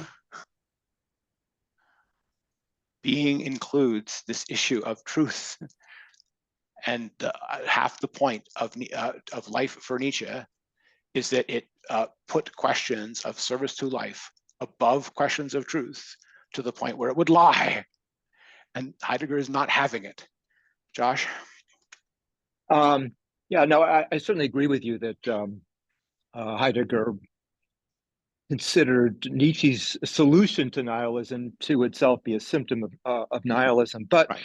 I think we could say, though, that Ella's desire or to see the opposite of nihilism, that is to say, to see meaning as being bound up with something that that one can grasp onto, that one can anchor oneself to a notion of truth that implies, that requires some sort of a stable, the way things are, and that's which is a very, that's a very prevalent craving, or that we find ourselves thinking that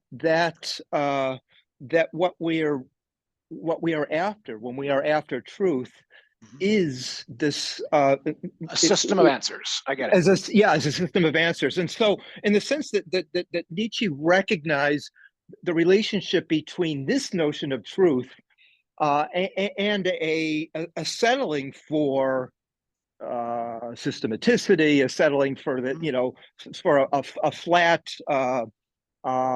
way things are. Yeah, I mean, so and that aspect of Nietzsche Heidegger admired, he admired that, but then he said, "Oh, okay, well, Nietzsche's last metaphysician was he had an inkling of what was wrong, but So I'm going to jump in yeah. for a second. The desire to have a system of answers instead of open questions is, in Heidegger's works as I read them, always referenced as worldview, and he is always insisting that philosophy is not worldview, right? And precisely because it is the questioning attitude and an open comportment, and worldview, Weltanschauung philosophy is none of those things. It is trying to be a system of answers, and trying to be a system of answers as reassuring and orienting. And compared to all that, it is correct to say that Heidegger is disorienting because he is challenging, but in exactly the same way that Socrates is challenging, right? Because he is asking the questions and he is unsettling the received answers for things, right? And to me, that is simply a perennial essence of philosophy. It's not particular to Heidegger. It's not particular to Fluxus. It's that philosophers question, and philosophy is about an openness to experience and truth that is not going to rest satisfied with a pat set of answers to things that forbids questioning or that tries to shut it down. And the reason that in the previous essay we were reading, he talked about insistence as one of the forms of errancy is, yes, you can arrive at some important and orienting truths, and insistence is exactly the attempt to make that into the all. It's exactly the attempt to make that into everything, to dispel mystery, to dispense with mystery, to not leave the background. And that is exactly the thing that Heidegger is everywhere campaigning against. When he's campaigning against positivism, it's for that reason. When he's campaigning against Hegel, it's for that reason. When he's campaigning against metaphysics, it's for that reason, right?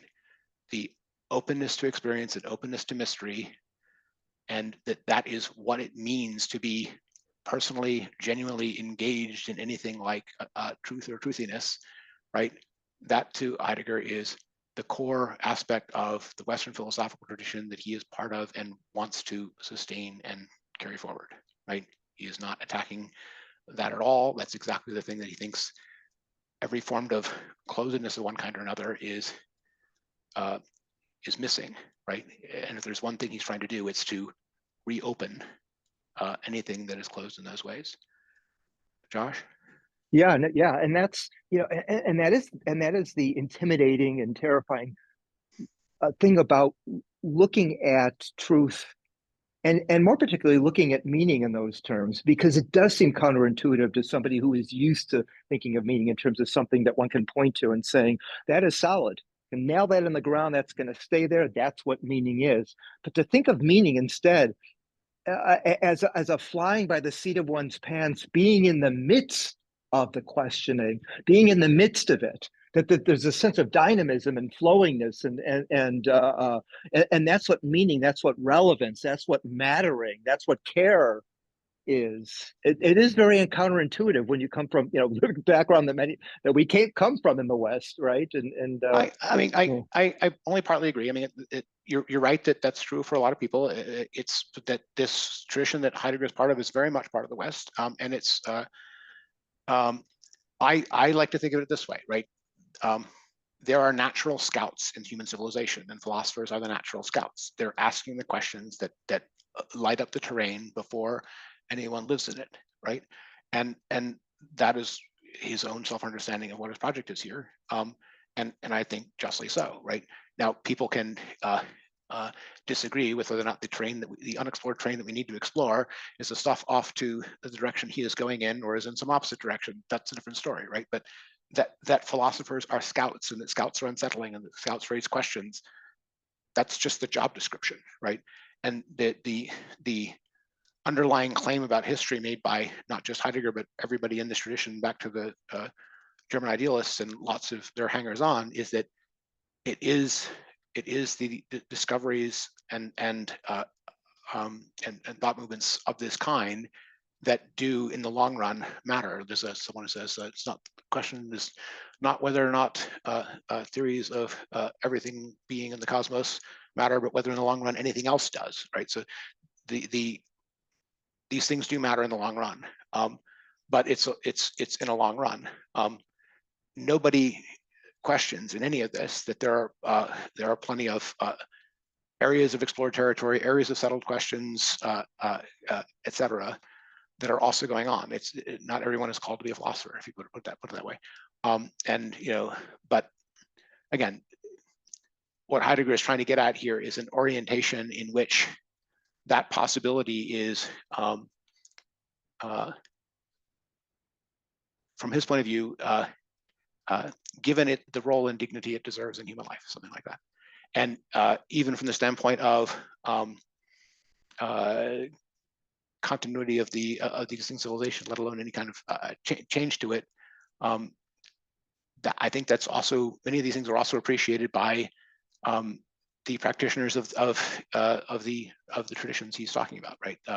I'm thinking of Weber in Science of Vocation, where he talks about, he recognizes all these things about the finitude of the truths that the individual researcher engages with, but he still insists upon this dedication to truth as being the thing which actually elevates the calling, right?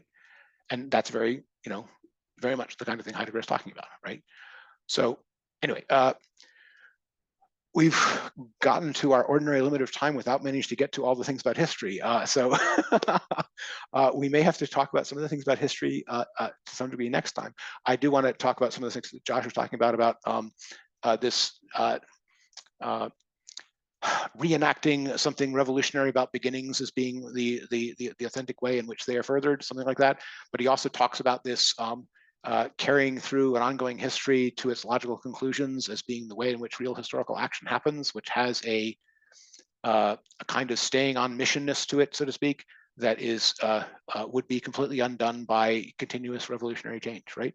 So getting those things together rightly for an understanding of history matters, but we also have to understand how he thinks of historiography as in its best form, something subordinate to that is given its missions by such an historical sense of what one is about, what one is doing, that would explain the fields that need to be given a historiographical comprehension and treatment, as opposed to what historiography misdoes when it is overly elevated, that is when it is made the standard over history. If I had to put it in a nutshell, the difference between them: history is the living perspective of what is actually happening in ongoing sense, going to happen in the future, where we're actually going, as opposed to historiography, which is looking back on the past, categorizing it as something effectively done, dissected, and over, and that then tends to measure the present by the understanding of those elements of the past, usually in a manner designed to flatter, if not the entire present, the portions of the present that the person doing the historiography wishes to flatter, right? And that's sort of the critique of historiography as typically practiced. The reason this ties into some of this other stuff we're talking about is, the understanding truths about event-like unique is about trying to appreciate this this sense of history as the real happenings, the real destiny happenings, if we put it that way. If there's one thing fundamental to that, it's that there's a height or category of rank distinction that Heidegger is everywhere invoking when it matters, when the question of whether or not something is true history comes up. True history is not something that happens for just everything. True history is things which happen for the essential decisions about the important matters, the highest matters, right? That doesn't mean there isn't something like historical truth about other things. There is. It does mean that history is fundamentally not just about what happened in the past, but about missions we're on, where we're going, trying to engage in activities dedicated to truth that have this time-spanning character, if you get me. And we will get an example of that, I think, in his understanding of the first beginning as fundamentally motivated by the wonder and the understanding of aletheia and nature as physis that we got in the first beginning. And it does help to appreciate the scale of ambition involved in that. There's something sometimes a bit dizzying and sometimes a bit it can seem ambitious to the point of foolhardiness. The the scale that Heidegger is attempting to operate on here. And it's an open question. You know, is it possible to actually act on that scale? Is anyone else coming along, or is it just you know, he's pointing off in a direction and no one else is going with him? There are critiques you can make of the scale of Heidegger's ambition, but it should be seen that the thing he's trying to say is that the modern West needs an orientation towards truth as event, as fundamental as the Greek orientation to truth as nature, to reattach itself to truth as a spiritual calling, something like that, as opposed to remaining stuck in a notion of truth as purely instrumental, purely for the sake of worldly ends that will ultimately wind up degrading man, because it will wind up turning man into raw material shoved around by competing power blocks, if I put it that way. Anyway, we don't have time to get into all the stuff he says about history here, but I want to give at least that sketch of where I think he is before we wrap. This is a great session. The questions were wonderful. Hope we can, you know, some of the same things we'll get to next time. We are going to go in 3 weeks. We're going to read chapters 2 and 3. Final questions or words from anyone before I wrap? I realize Pete is already standing up, which is in 5 minutes over time. Any last comments from people before we call this one? I thought it was very interesting. I appreciate your doing this. All right, thank you. All right, this will go up on YouTube later tonight. Probably be 4 or 5 hours, not instant, but sometimes later tonight. This session should go up on YouTube. Thank All right, you, thanks Jay. everyone for coming. Thanks, everyone. Bye.